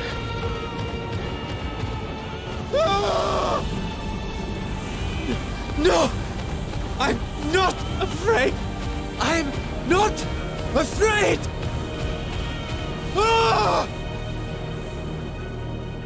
Do not avert your eyes! See your life for what it is! See how the hardships make you strong! Every doubt reforged!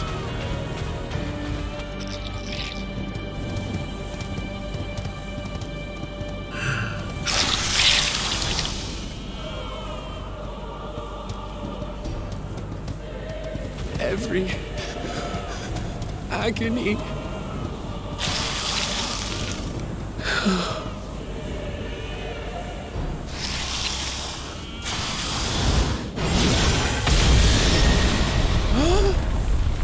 Stinian.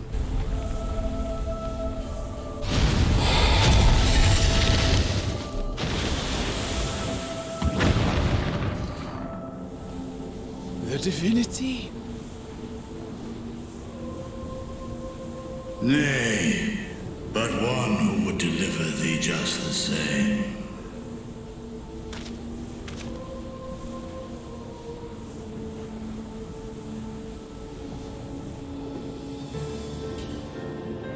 Please.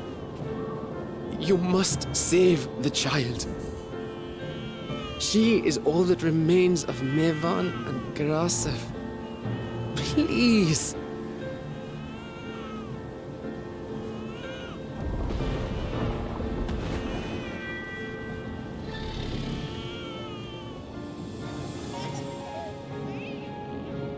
Well, well. Seems the babe's taken a liking to you.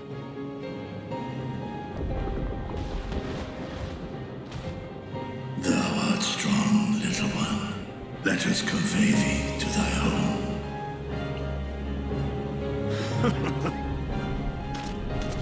I spied our friends as we flew in. They appeared to be holding their own against the Horde.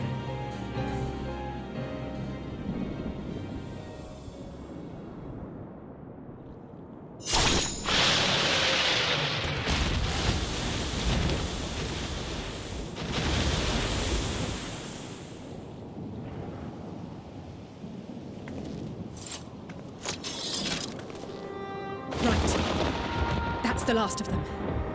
We should hurry and find Matsya.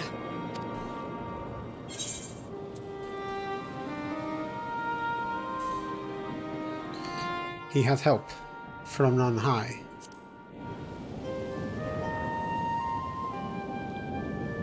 What, like divine aid? A fine battle it must have been. Shame I missed it. Estinian. It was you who came to Matsya's aid. I was only along for the ride. Vrtra was the one who saw the boy was in need. The two are headed back to the village. Where the worm will honor Ahiwan's wishes and finally reveal himself to his people.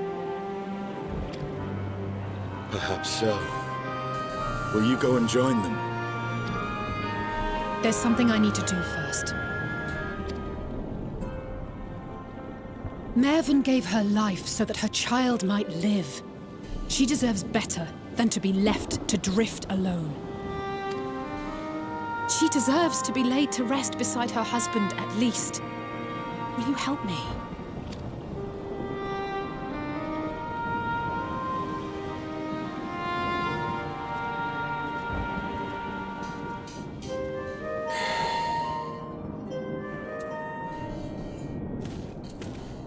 We have done what we can. It is for the villagers of Palaka's stand to perform the funeral rites. If nothing else, Mehvan and Qerasaf died as they lived, as themselves and not as beasts. Their souls will find peace in the ethereal sea. To think the day would come when even the smallest of solaces would be this comforting. You are ready then? In that case, let's head to Palaka's stand. No doubt Vrtra is waiting for us. They got me for a moment. I thought Matsya and the baby were going to turn. Estinian showing up at the last minute.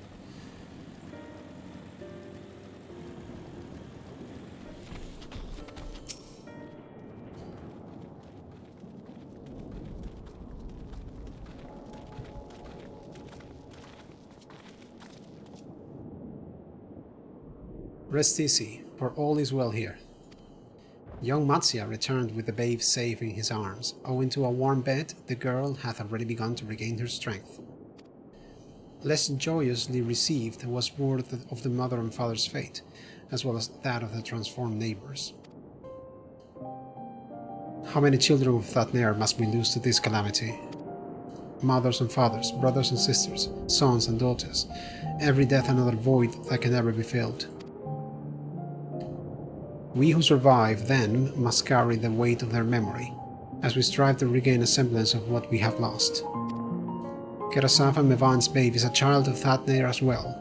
I thank you for returning her to us safe.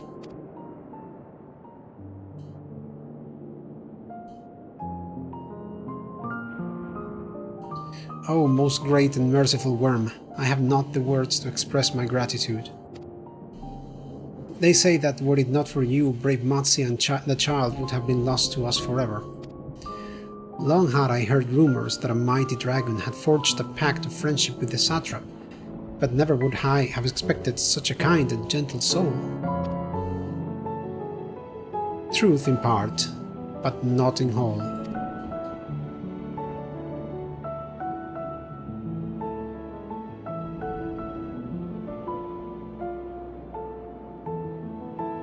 I am Vrtra, and for years uncounted hath this isle served as mine abode, an isle I have ruled over as satrap, with Ahhewan as my loyal servant.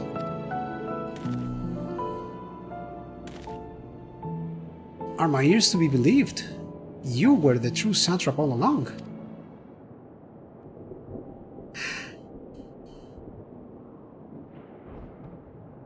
Nidhana, what are you doing here? Hello.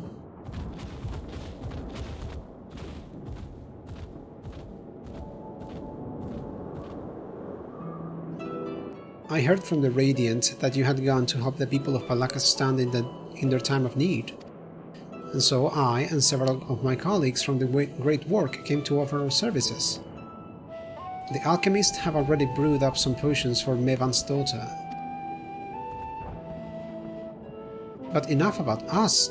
You and your role are the far greater enigma. If you were the true satrap all along, could it be that young Radz-at-han was created to serve as your emissary? Thou didst suspect the boy was but a simulacrum? A rumor has circulated for many years around the High Crucible that our most skilled alchemists were once commissioned by the satrap's family in secret to fashion a mammoth indistinguishable from a little boy. Looking at Radz-at-han with that knowledge, I simply put two and two together. I was not alone in drawing this conclusion, but like me, they no doubt recognized that the satrap was using the simulacrum to work more closely with his people, and decided not to press the issue. I had always assumed one of the Ahhewan's associates was manipulating it from afar, though the truth is indeed far more surprising. It is an honor to meet you in the flesh, Master Vrtra. Please allow me to express my gratitude. If you had not believed in and given unto us your scales, I do not know where we would be. Thank you, from the bottom of my heart.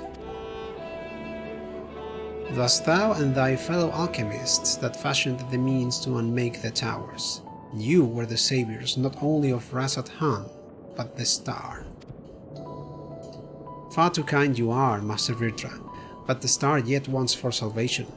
Once more will my colleagues and I commit to knowledge and resources at our disposal to the mission of aiding the people in this, their darkest hour.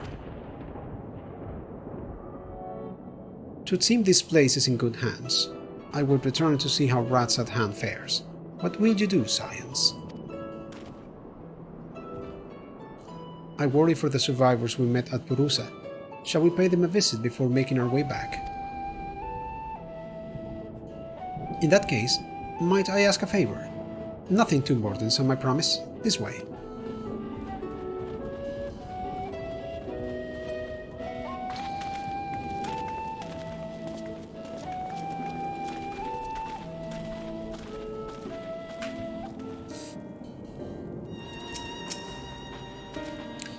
Needs to simmer just a bit longer, I would say. In the meantime, I was hoping I might ask you a few questions. The Red Sky, these terrible beasts. What in the name of the sisters is happening here in Thavnair? Oh my, that's rather a lot to take in. It would seem the situation is even more grave than we suspected. Thank you, friend. My colleagues and I will use your knowledge to see if it can further our own research. And with that, here we are. A pot of piping hot chai, brewed from my own secret recipe of spices and tea leaves, together with hearty helpings of rich milk and purest sugar. I have made enough for everyone in the village. Might I trouble you to deliver a few cups?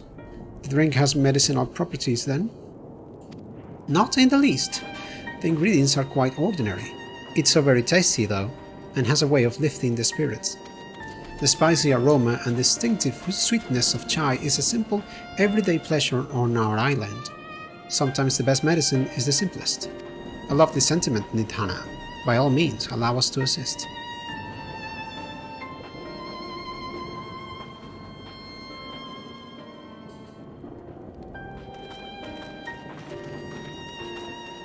While you lot distribute the hot beverages, I'll do a sweep for errant beasts to slay.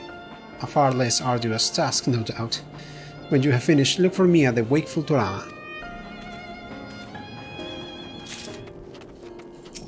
Look at them all, lacing about, knowing full well the beasts might strike again at any moment. Do they not realize their lives are in danger? Well, I, for one, intend to survive. I'm too young to die. Yes, I'll leave this island behind if I must. But where would I go? Is anywhere safe these days? A cup of chai? Can't you see I have more important things to worry about? No, you're right. It is precisely in times like these that we must strive to remain calm and steady. I do believe I'll visit the Elder and see what needs to be done. If there is any way I can aid my village and my friends, I will do it. I'm sorry, I just want to be left alone. My best friend and I, we fled the village together. One of the beasts took him and it was all I could do to run.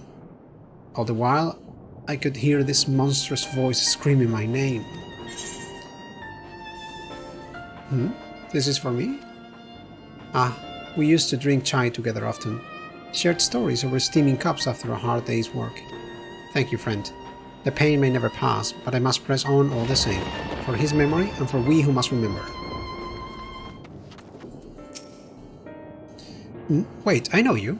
You were the one who saved us from those beasts back at the temple. Were it not for you, well, let's not even think about that. At times like this, we mustn't dwell on what might have been, but look to the future. But what future awaits us? How can Radz-at-han hope to recover from this?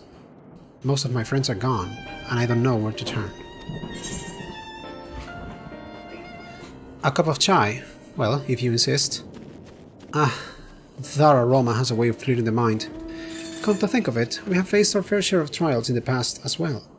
And no matter how hard the times, we have always come together as a people united. One day at a time, one step at a time. For that is all any of us can do. Yes, back to work. Once I finish this cup, thank you.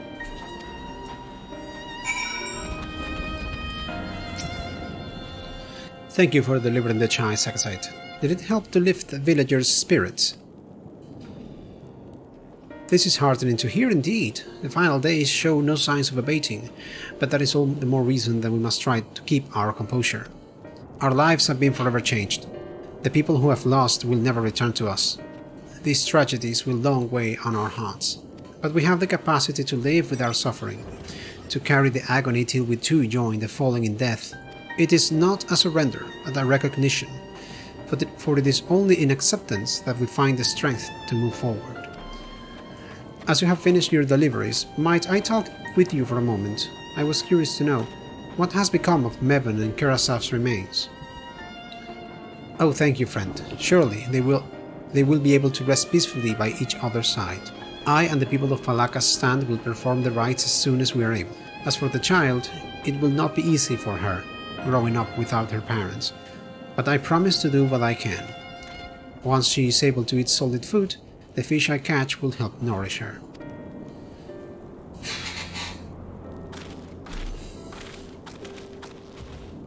Well, we have finished delivering the chai. I do believe everyone has a piping hot cup. I could almost believe there is a magic at work, how their tension fades with every sip. Let us pray that Palaka's stand has seen the last of those transformations, at least for now. They are still at risk, as every village in Thavnair, like as not. Still, I trust we can leave this place in the care of our friends from the Radiant and the High Crucible. Shall we return to Radz-at-han? By all means, do not let us keep you further. There are still many who have need of your wisdom and strength to deliver them from this terrible calamity. And I will do what I can as well. I will bring rations and supplies from Akiali.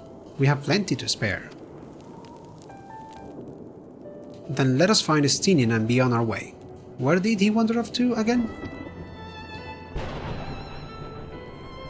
The Wakeful Torana, near the bridge to Radz-at-han, as I recall. Very well.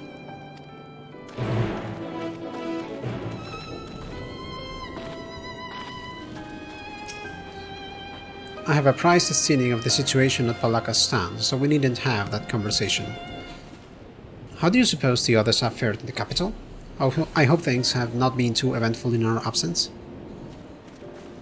Alfino told me everything. Full glad am I to hear the people are safe.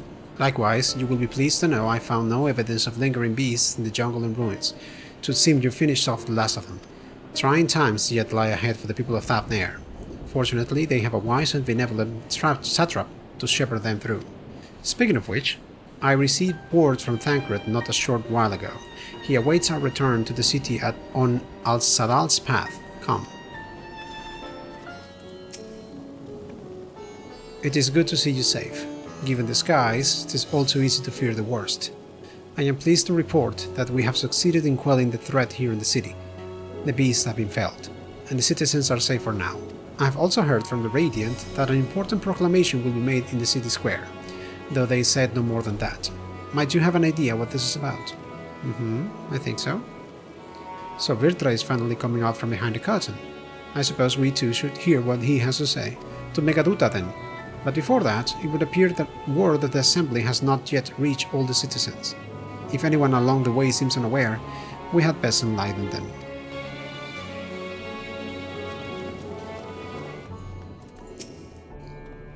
Are the beasts all gone? I have been hiding and I'm too scared to go out and look. Oh, that's a relief. I thought one of those beasts was going to eat me. I wonder where Varshan is. He's the slowest runner.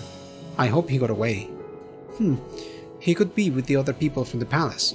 Maybe I'll see him in the square.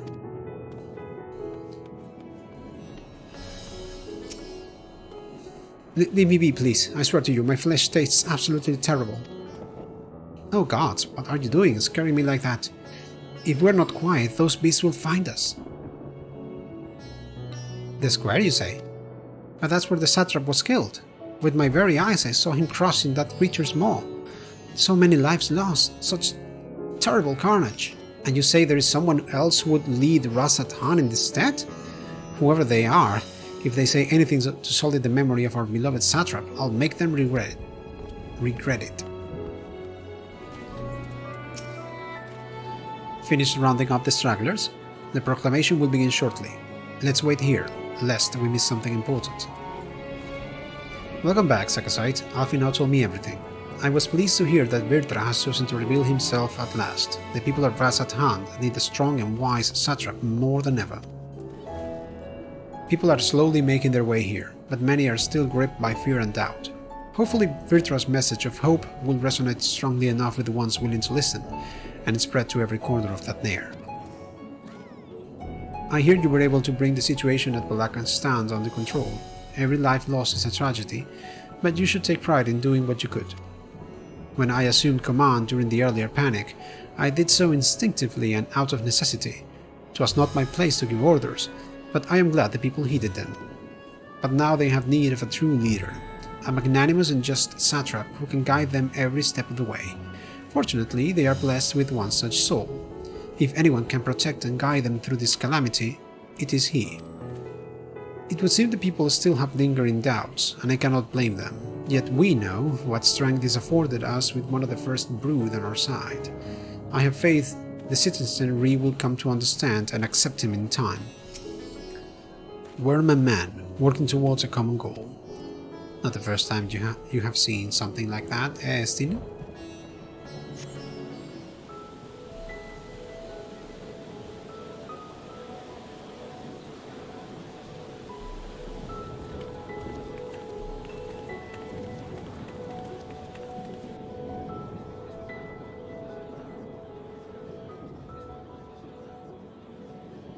Look! Someone's coming!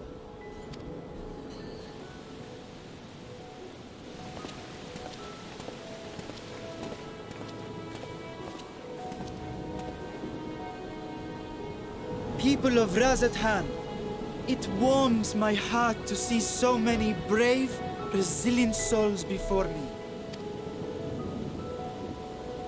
Today, I would share with you a great revelation. But before I do, I must make a humble request. Do not be alarmed, nor avert your eyes. See the one I unveil for who he is, and know that he means you no harm.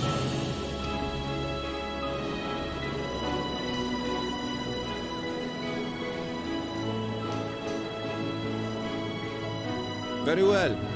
I dare say it can't be worse than the horrors we've already seen. Many thanks.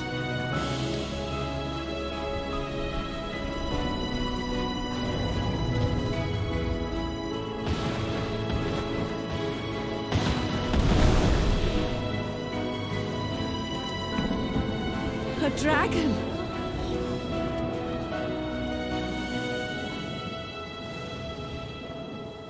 Wow!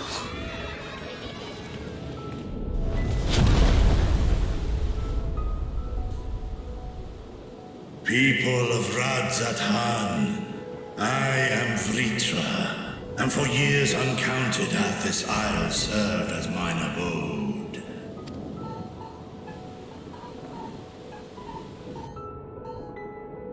'Tis as the satrap's ally I am known.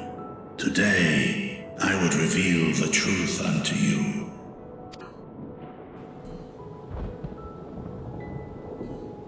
Let us hope they accept him.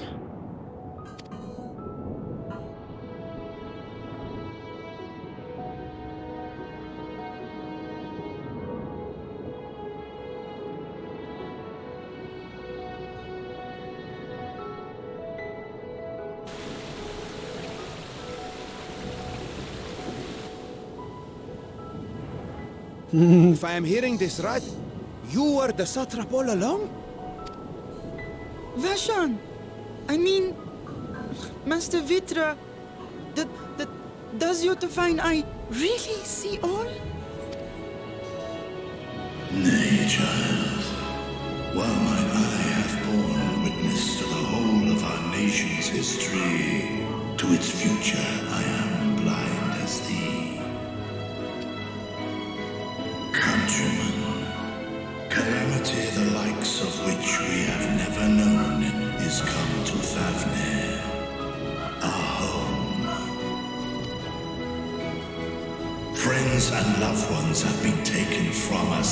I, too, have lost my closest confidant.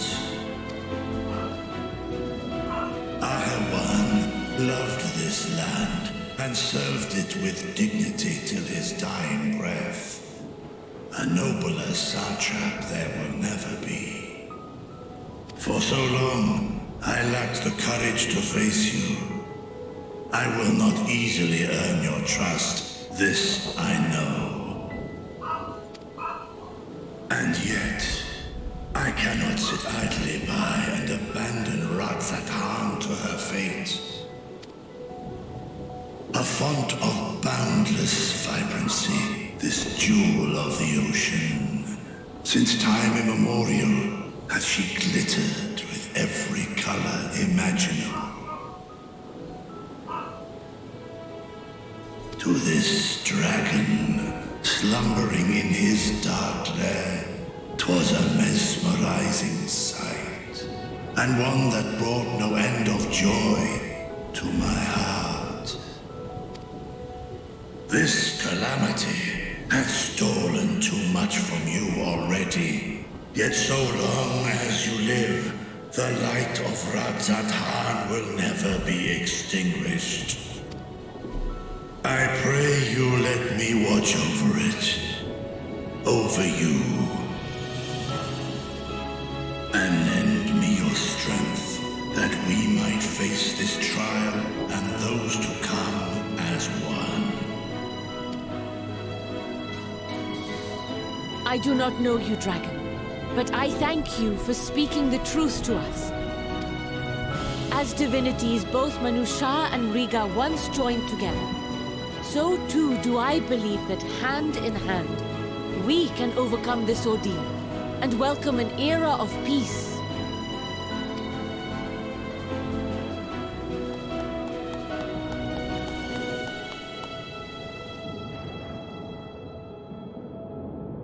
A sight that would have surely brought a smile to Izael's face.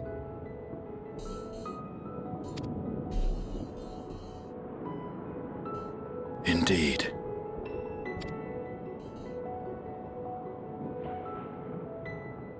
Oh, f***.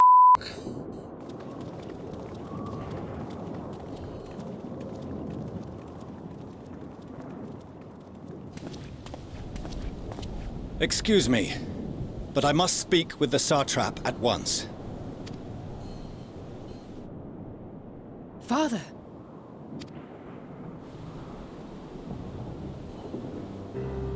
You have suffered dearly of late, yet you must endeavor to look beyond these losses to the future you yet have. On behalf of the Forum of Sharlayan, I come with a proposal by which you, the people of Radz-at-han, might be saved. I say again, I must speak with your satrap. I beseech you, take me to him with all possible haste. I am satrap here. Speak thy proposal. All present shall hear and judge.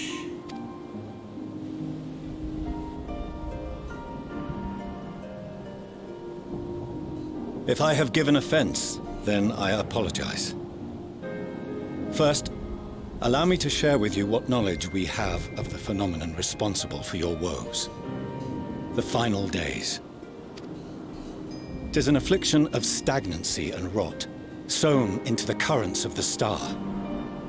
Though the first prominent manifestation was here, in Thavnair, it will invariably spread to every corner of the world. The Forum was forewarned of this apocalypse several centuries ago. Thenceforth, my predecessors sought to prepare for the end times in the only conceivable fashion, by securing a means of escape.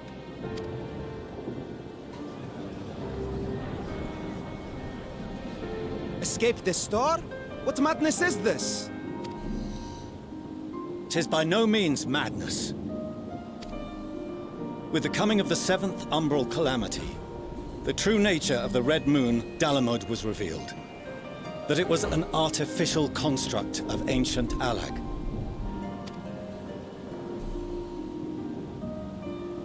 But what of the Silver Moon? This celestial satellite is yet another technological marvel fashioned and maintained by ancient allies. A ship that will sail the heavens and deliver our people from destruction. And by our people, I speak not only of Sharlayan. We mean to save every man, woman, and child it is within our power to save. Including you, our dear friends of Radz-at-han. Recent events necessitate adjustments be made, and quickly, but we can and will escort you safely to the moon.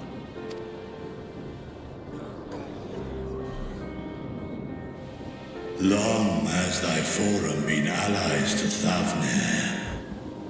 I trust thou dost not extend this offer lightly. Yet I wonder, is this truly the way? Is there a future to be built for us beyond this star our father deemed the last bastion of hope? It is for that very reason I come before you and your people. To answer any and all of your questions. To offer my assurances and allay your fears. Though, if you wish the best for your people, I advise you to render your decision swiftly.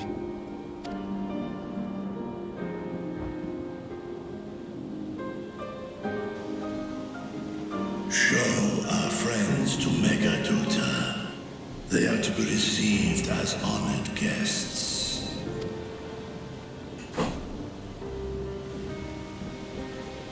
Worry not. Whatever decision is reached, your paths shall be yours to decide. Until then, heed the warning of these brave heroes. Guard your hearts against fear and despair, for it is within such fertile soil that the seeds of blasphemy find purchase. Remain calm and attend to your daily tasks. I shall return anon. We'll do as you say, Master Vrtra. We believe in you.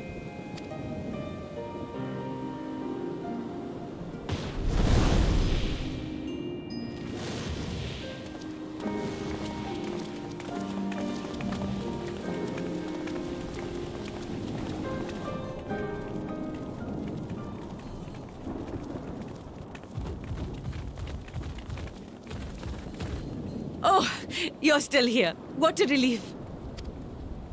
Nidana, what's the matter? Has something happened at Palaka Stand? Oh, no, not that I know of. I just hope to hear your thoughts on a theory of mine. All who undergo the transformation are drained of their ether, yes? What is it then that gives these beasts the strength to carry on as they do? Logically, they must be drawing upon an alternate form of vital energy. That put me in mind of our earlier conversation, when I tried to explain the essence which many confuse with ether. Emotions. Akasha. Yes, I remember.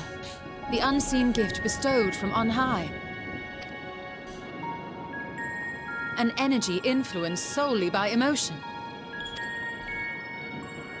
Yes, yes. In this instance, negative ones set Akasha into motion, thereby infusing the beasts with vitality. I posit this as the mechanism by which the beasts are born and sustained. Ah, do you still have that flower?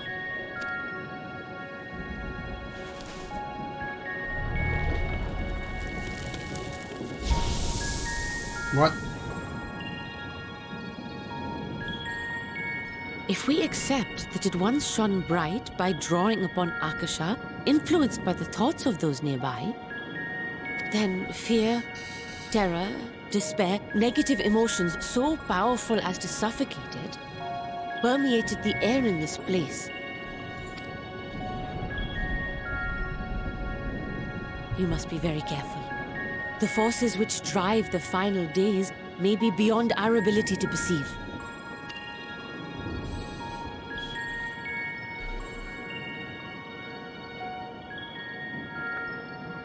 Sorry, I didn't mean to scare you like that. At any rate, I will continue my research into Akasha. Do temper your expectations, however. There are sadly few detailed studies upon which I may draw. Formulating a new theory as you have is itself no small feat. I wish you well in your endeavors, and pray you take care. Thank you. You stay safe as well, yes? Till next we meet. And we will meet again.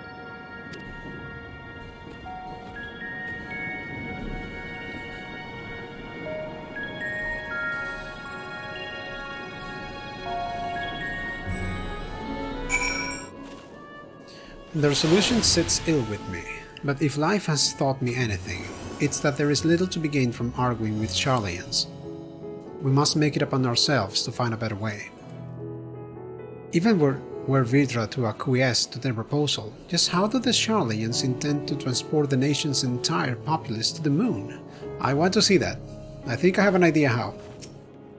We have no better, safer course of action to offer them than fleeing to the moon. I know this. And yet, Vrtra and his people love their home. There must be something we can do. That soldier of the Radiant there, if I am not mistaken, he accompanied Ahwan to Vanaspati. Could it be that he knew Vrtra's identity all along? Under normal circumstances, the Forum's proposal would be regarded as sheer madness, but when the sky burns, even madness can sound appealing. Doubtless Vrtra is loath to abandon his home, and yet, absent other options, he cannot dismiss the option out of hand. As far as we have come, and after all the horrors we have seen, there is still so much we do not know about the final days. Could it be as Nidhana said, that the cause of this phenomenon is beyond our comprehension? And if so, are we powerless to forestall it? Greetings, honored scions of the Seventh Dawn. I have a message from His Excellency the Satrap. Brave scions, you have my gratitude for aiding my people in this most trying of times. Alas, matters here at Megaduta prevent me from meeting you all in person. As a token of mine appreciation, I have arranged for a feast to be held in your honor. May it nourish you in preparation for the trials ahead. Such are the words of Master Vrtra. The feast he speaks of awaits you at Merides Mayhain. Pray make your way there whenever your business here is done. We thank you for your kindness. Indeed, I was hoping we might find a place to discuss our next course of action, and that seems an ideal venue. Ah, and to you, Sagasite Luxului, there is some one we had hoped to introduce to you in particular. While I am loath to detain you further, might you spare a moment of your time? A personal invitation? Knowing full well your services are in the highest demand right now. This must be important. Worry not, we'll save some food for you, so take all the time you need. Thank you, friend. Whenever you are ready, please join me in the Aetheroid Plaza. I shall go on ahead.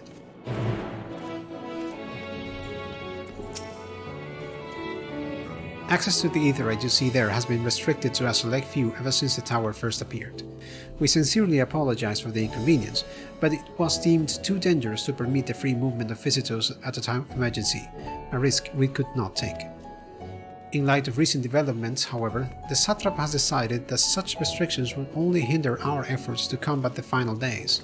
As such, I would encourage you to attune with the Aetheroid before proceeding along the corridor.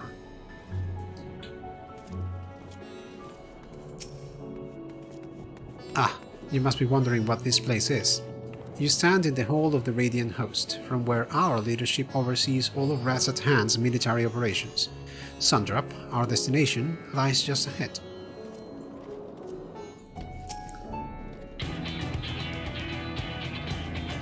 Welcome to Sundrop.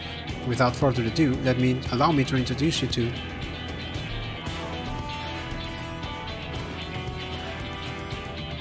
Oh, so you're the famous Zagasat Nursalui, eh? I knew it the moment you stepped through the door. You have the look of one who has walked through hell. Qerasaf. Qerasaf, please. You're speaking to the satrap's honored guest and a savior of our people, and do not show a modicum of respect. What disrespect is there in paying a fellow warrior a compliment? We are all friends here, or will be soon enough. More formally then, for the benefit of my countrymen, it is a pleasure to have you with us, O great champion of Eosa, scion of the Seventh Dawn, warrior of light, and all-around good egg, I'm sure.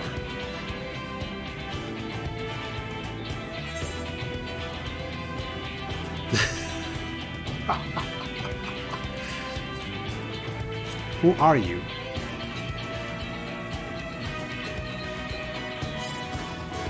A fool with too many scars and knees that ache in the winter. The name is Qerasaf, and I attend to business here. As for what sort of business, how can I put it? Radz-at-han welcomes delegates from other lands to oversee trade and diplomatic dealings. Then there are military matters to discuss, which is why all these officers are stationed here in Sundrop. I imagine you're more than familiar with each of the nations they represented, yes? We have got representatives from Doma,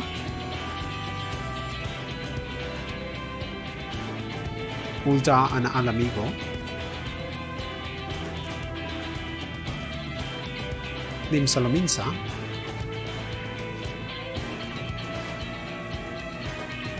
Gridania, and last, but never let it be said least, Ishgard.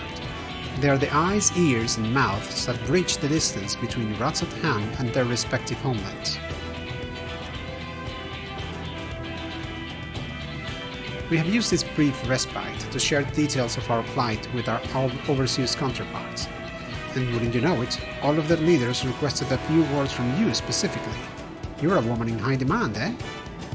And so, would you mind regaling us with your own account?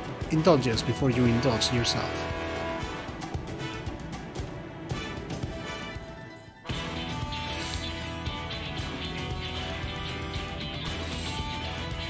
I thank you for the report. The conditions under which men are turned beasts, the etheric anomalies you have observed, you have given us much to consider.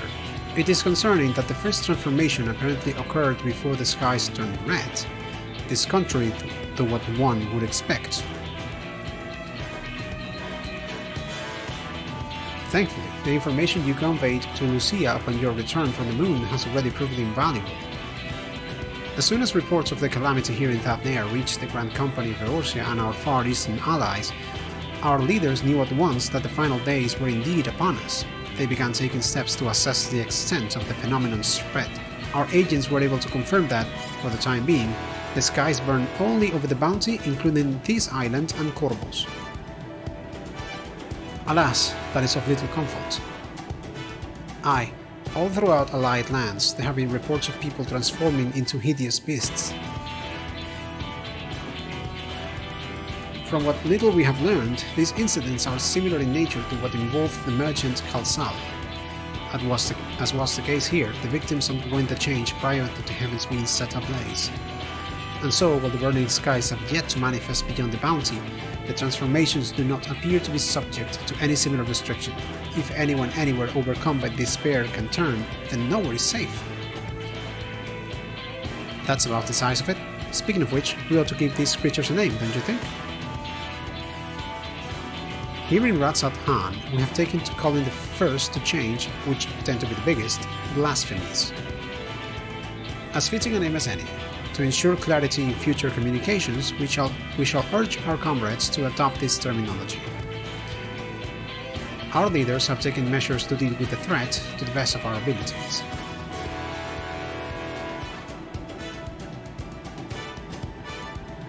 Each nation has assembled their own groups of elite soldiers to put down these so-called blasphemies and their spawn as and when they appear. At the same time, they are doing all in their power to put the people's minds at ease and prevent panic and fear from spreading. That said, brave souls with the strength and fortitude to fell these terrible fiends are not easily found. Just so, and it is for that very reason that we turn to you. Pray lend us your strength and help us to slay the blasphemies that plague our homelands.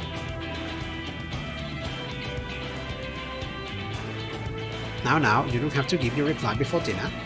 I should also mention that each blasphemy seems to possess wildly different characteristics. What works well against one may serve you poorly against another. So before you go rushing off to save everyone's day, have a word with the delegates. They'll tell you what to expect. And with that, I do believe our friend here has a feast to attend. Spare a thought for us while you're tucking into all that fine cuisine, eh? So if I recall correctly, Yoshida said these are not mandatory to finish the MSQ, which, magic DPS is... okay. Welcome. When the satrap asked us to entertain a party of honored guests, I was wondering who it might be. This is a lovely surprise, to say the least. By the way, I heard all about Qerasaf from your friend Grahatia. I understand there was nothing that could be done, but I was heartened to hear him meant us no harm. I cannot thank you enough for dispatching the beasts. As the smallest token of our thanks, your food and drink tonight are Meredith's treat. Speaking of which, what shall I start you off with? A piping hot mug of chai, a glass of your finest local spirits, water, just water. Let's indulge. As you wish, pray join your friends, and I will bring you your drink. Welcome back. Whatever did the Radiant want with you, pray tell? Borg. Our allies have sent military delegates. That's new to me. Mind sharing the details?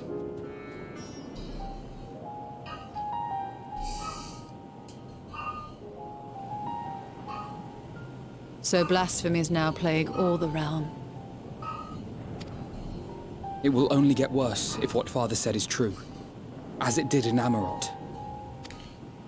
If that's our model, then shouldn't we expect the effects to grow more severe as it feeds off its own spread? As if people transforming into those monstrosities wasn't bad enough.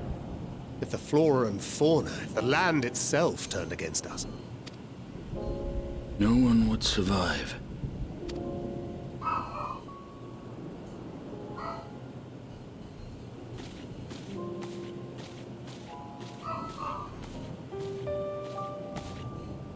Here's your order, friend. That's a big cup.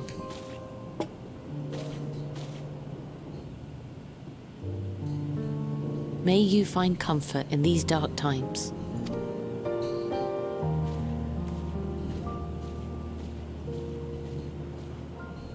Where do we go from here? If there's one thing we've learned, fighting blindly and simply reacting to what comes will accomplish nothing. We must find a solution that addresses the fundamental cause. Before our strength is exhausted, before this crisis spirals out of control. Is there something, anything we've overlooked? If there is an answer, Hydaelyn herself will have it. 'Twas she who bound Zodiac and forestalled the final days. Alas, we have heard naught from her since the Tower of Babel. Whether she cannot or will not speak, I can only speculate. Even the flower she gave us is no more.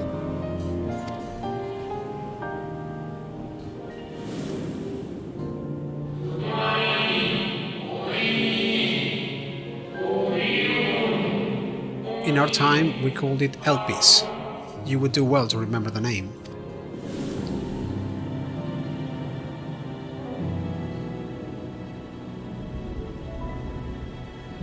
So advised the Watcher. But what could be the significance of that name? It is entirely unfamiliar to me. To me as well. It meant something to the ancients, though. In our time. Most surely. Yet I do not recall a single mention of it in the records of Anida. Another dead end.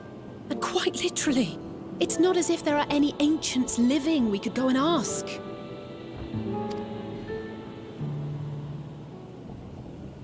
Not alive as such, but not quite dead.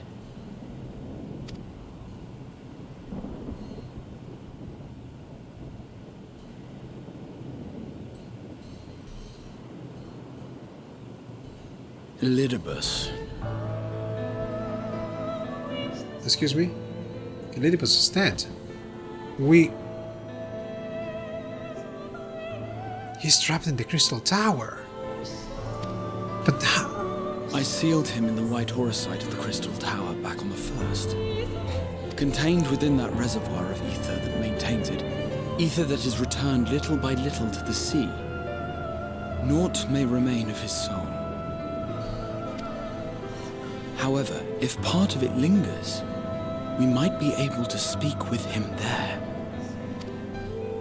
I know we can no longer make that journey, but you, my friend, still can.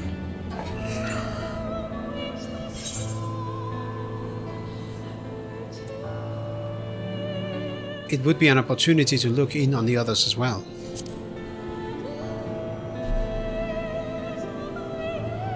Thank you, my friend. That would mean much to me. If nothing else, should we learn the First is safe, we'll have that much more reason to keep fighting the good fight. That said, the odds are not in our favor, to say the least. Which is why we're fortunate to have Urianger up there on the moon, working hard to make all the necessary preparations for our departure, should it come to it. And why we have nothing to lose by staying the course till the last instant. Indeed. To the last, let us all do what we can. I will consult with Master Matoya and see if she knows of a way to reach Hydaelyn from the ethereal sea. And I will visit the nation's leaders and attempt to ascertain how far the final days have progressed elsewhere. Keep me abreast of your findings. I can seek out and slay the worst of the immediate threats, if only to slow the spread. Unease, terror, despair. Try as we might to suppress them, these emotions will return to harry us time and time again. But when they do, remember this. Your friends and loved ones are out there somewhere, sharing in your struggle. You are not alone.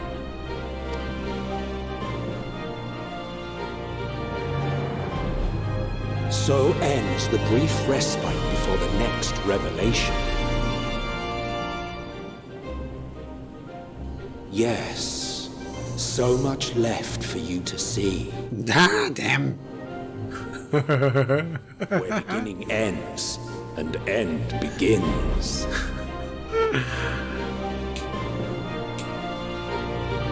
Damn.